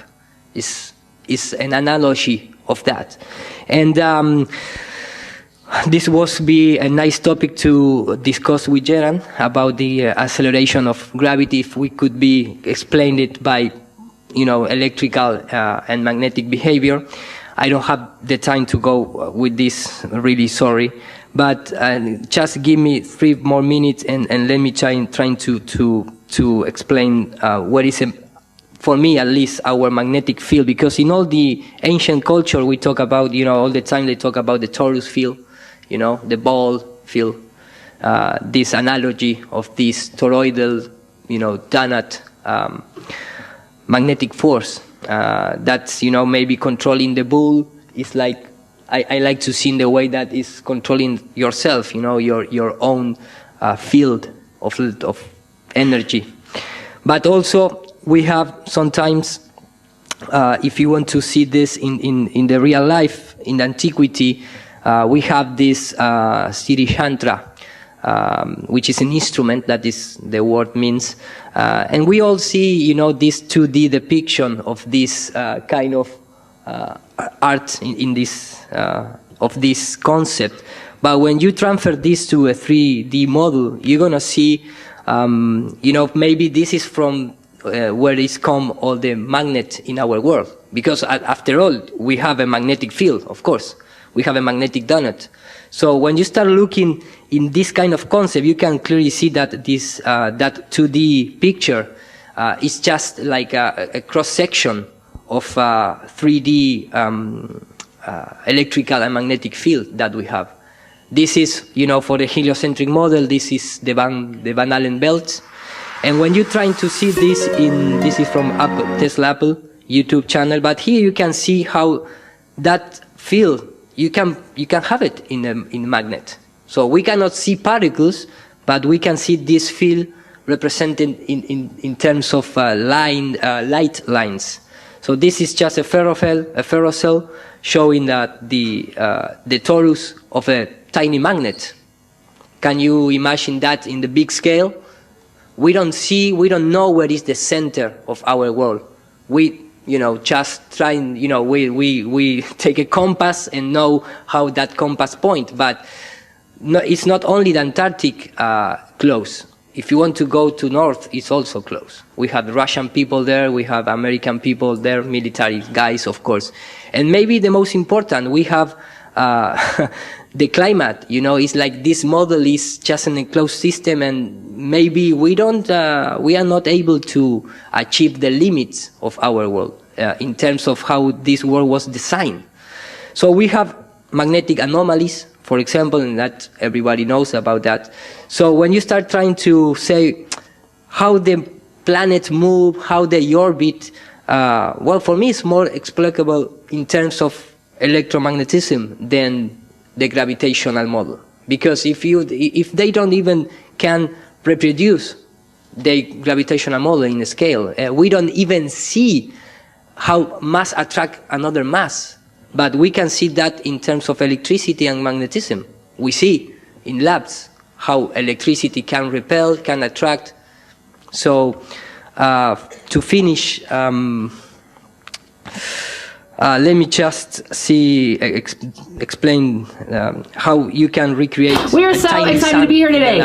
So the first time I met Paul, this is many years ago, I walked in and he said, "Karen, I created this sun in a jar. I got this star in a jar." I'm like, "You're kidding me." He's like, "Oh yeah, all that stuff you've learned, put it all in the back of your brain because I'm going to show you something awesome." But this is just to show off. This is to show off Paul and some of the really neat ways that elements work and that chemistry works. And so what this really is a oversimplification of what Dragon really is. It's combining a yin and yang energy frequency together, and they both attract. They want what each other has. There's value in that exchange. So, contrary to what they teach in science. Contrary to what they teach in science. The universe is actually magnetic and light. The universe is actually magnetic and light. And light is like, say, electricity, it's not gravitational driven. It's not gravitational driven. So what this is I'm going to induce an electrical and magnetic field. This outer ball is the male or yang field, and this silver one inside is the yin or female field. Fascinating. So just like males and females like to do, they are going to go at it. So with no further ado, I'm going to now put this over in order to help. So instead of a sun actually being a fusion, and trying to understand not just the first layer of what he's saying, but the second layer. It's all the time it's contradict the supposedly standard model. They for recreate like a tiny sun, they cannot base in anything that it's called standard. Contrary to what is teaching in science, the universe is magnetic and light. Contrary of the sun making the fusion, eating his own, hydrogen and helium, we made so everything is eating its own hydrogen and helium, and over time, it's going to use all of its fuel. It's actually the sun is actually being powered. And this is very important. Nobody knows how the sun works, and it's all right because nobody can go to check it. But all the time, this guy that trying to recreate this object in the sky, they need to say it's powered by something else, right? Powered by something else. There's something else that's acting on that female field, if you will, that's creating that sun. There's no fusion in the sun. They don't know how the sun works. Well, this is Eric It's a transformer. Transforms from some other dimension. It's not burning anything. It doesn't have to. It's a converter. Of what? I don't know. Nobody knows. But that's what it does. That's the only thing it can do, because that's how everything works. So the sun is not visible in that. Not in free space. It's only invisible when gross matter becomes involved, like the Earth's atmosphere and envelope and the surface of the moon or whatever. That makes the light. So that means there's no time delay. So the whole time delay thing is meaningless. It doesn't take light years. There are no light years because there's no light. So that means that the light you see from the distant stars isn't 4 million years old. It could be only minutes old. It could be instantaneous. All the theories collapse when you can't see the stars in outer space. And you cannot see it. This is about 400 kilometers, 40 kilometers up in the atmosphere. This arm is blocking the sun to, studying the atmosphere. And look how the shadows is diverging from the central point. I say that to Eratosthenes, that he assumed that the parallel rays came, the sun projecting parallel rays. So I don't have much time. Tell us something about what the sky actually. I don't have time delay.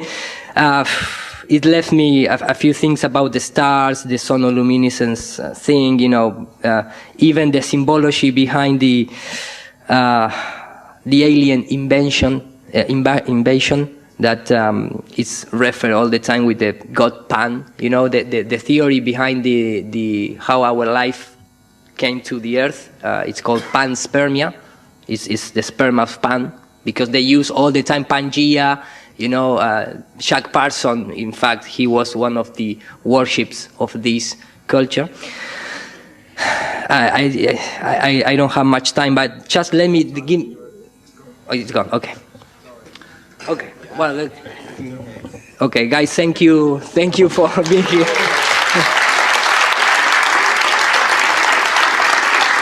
No, it's okay.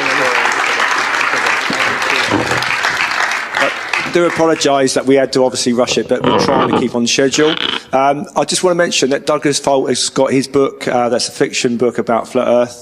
That's actually a good read. I actually bought it the other day. We've also got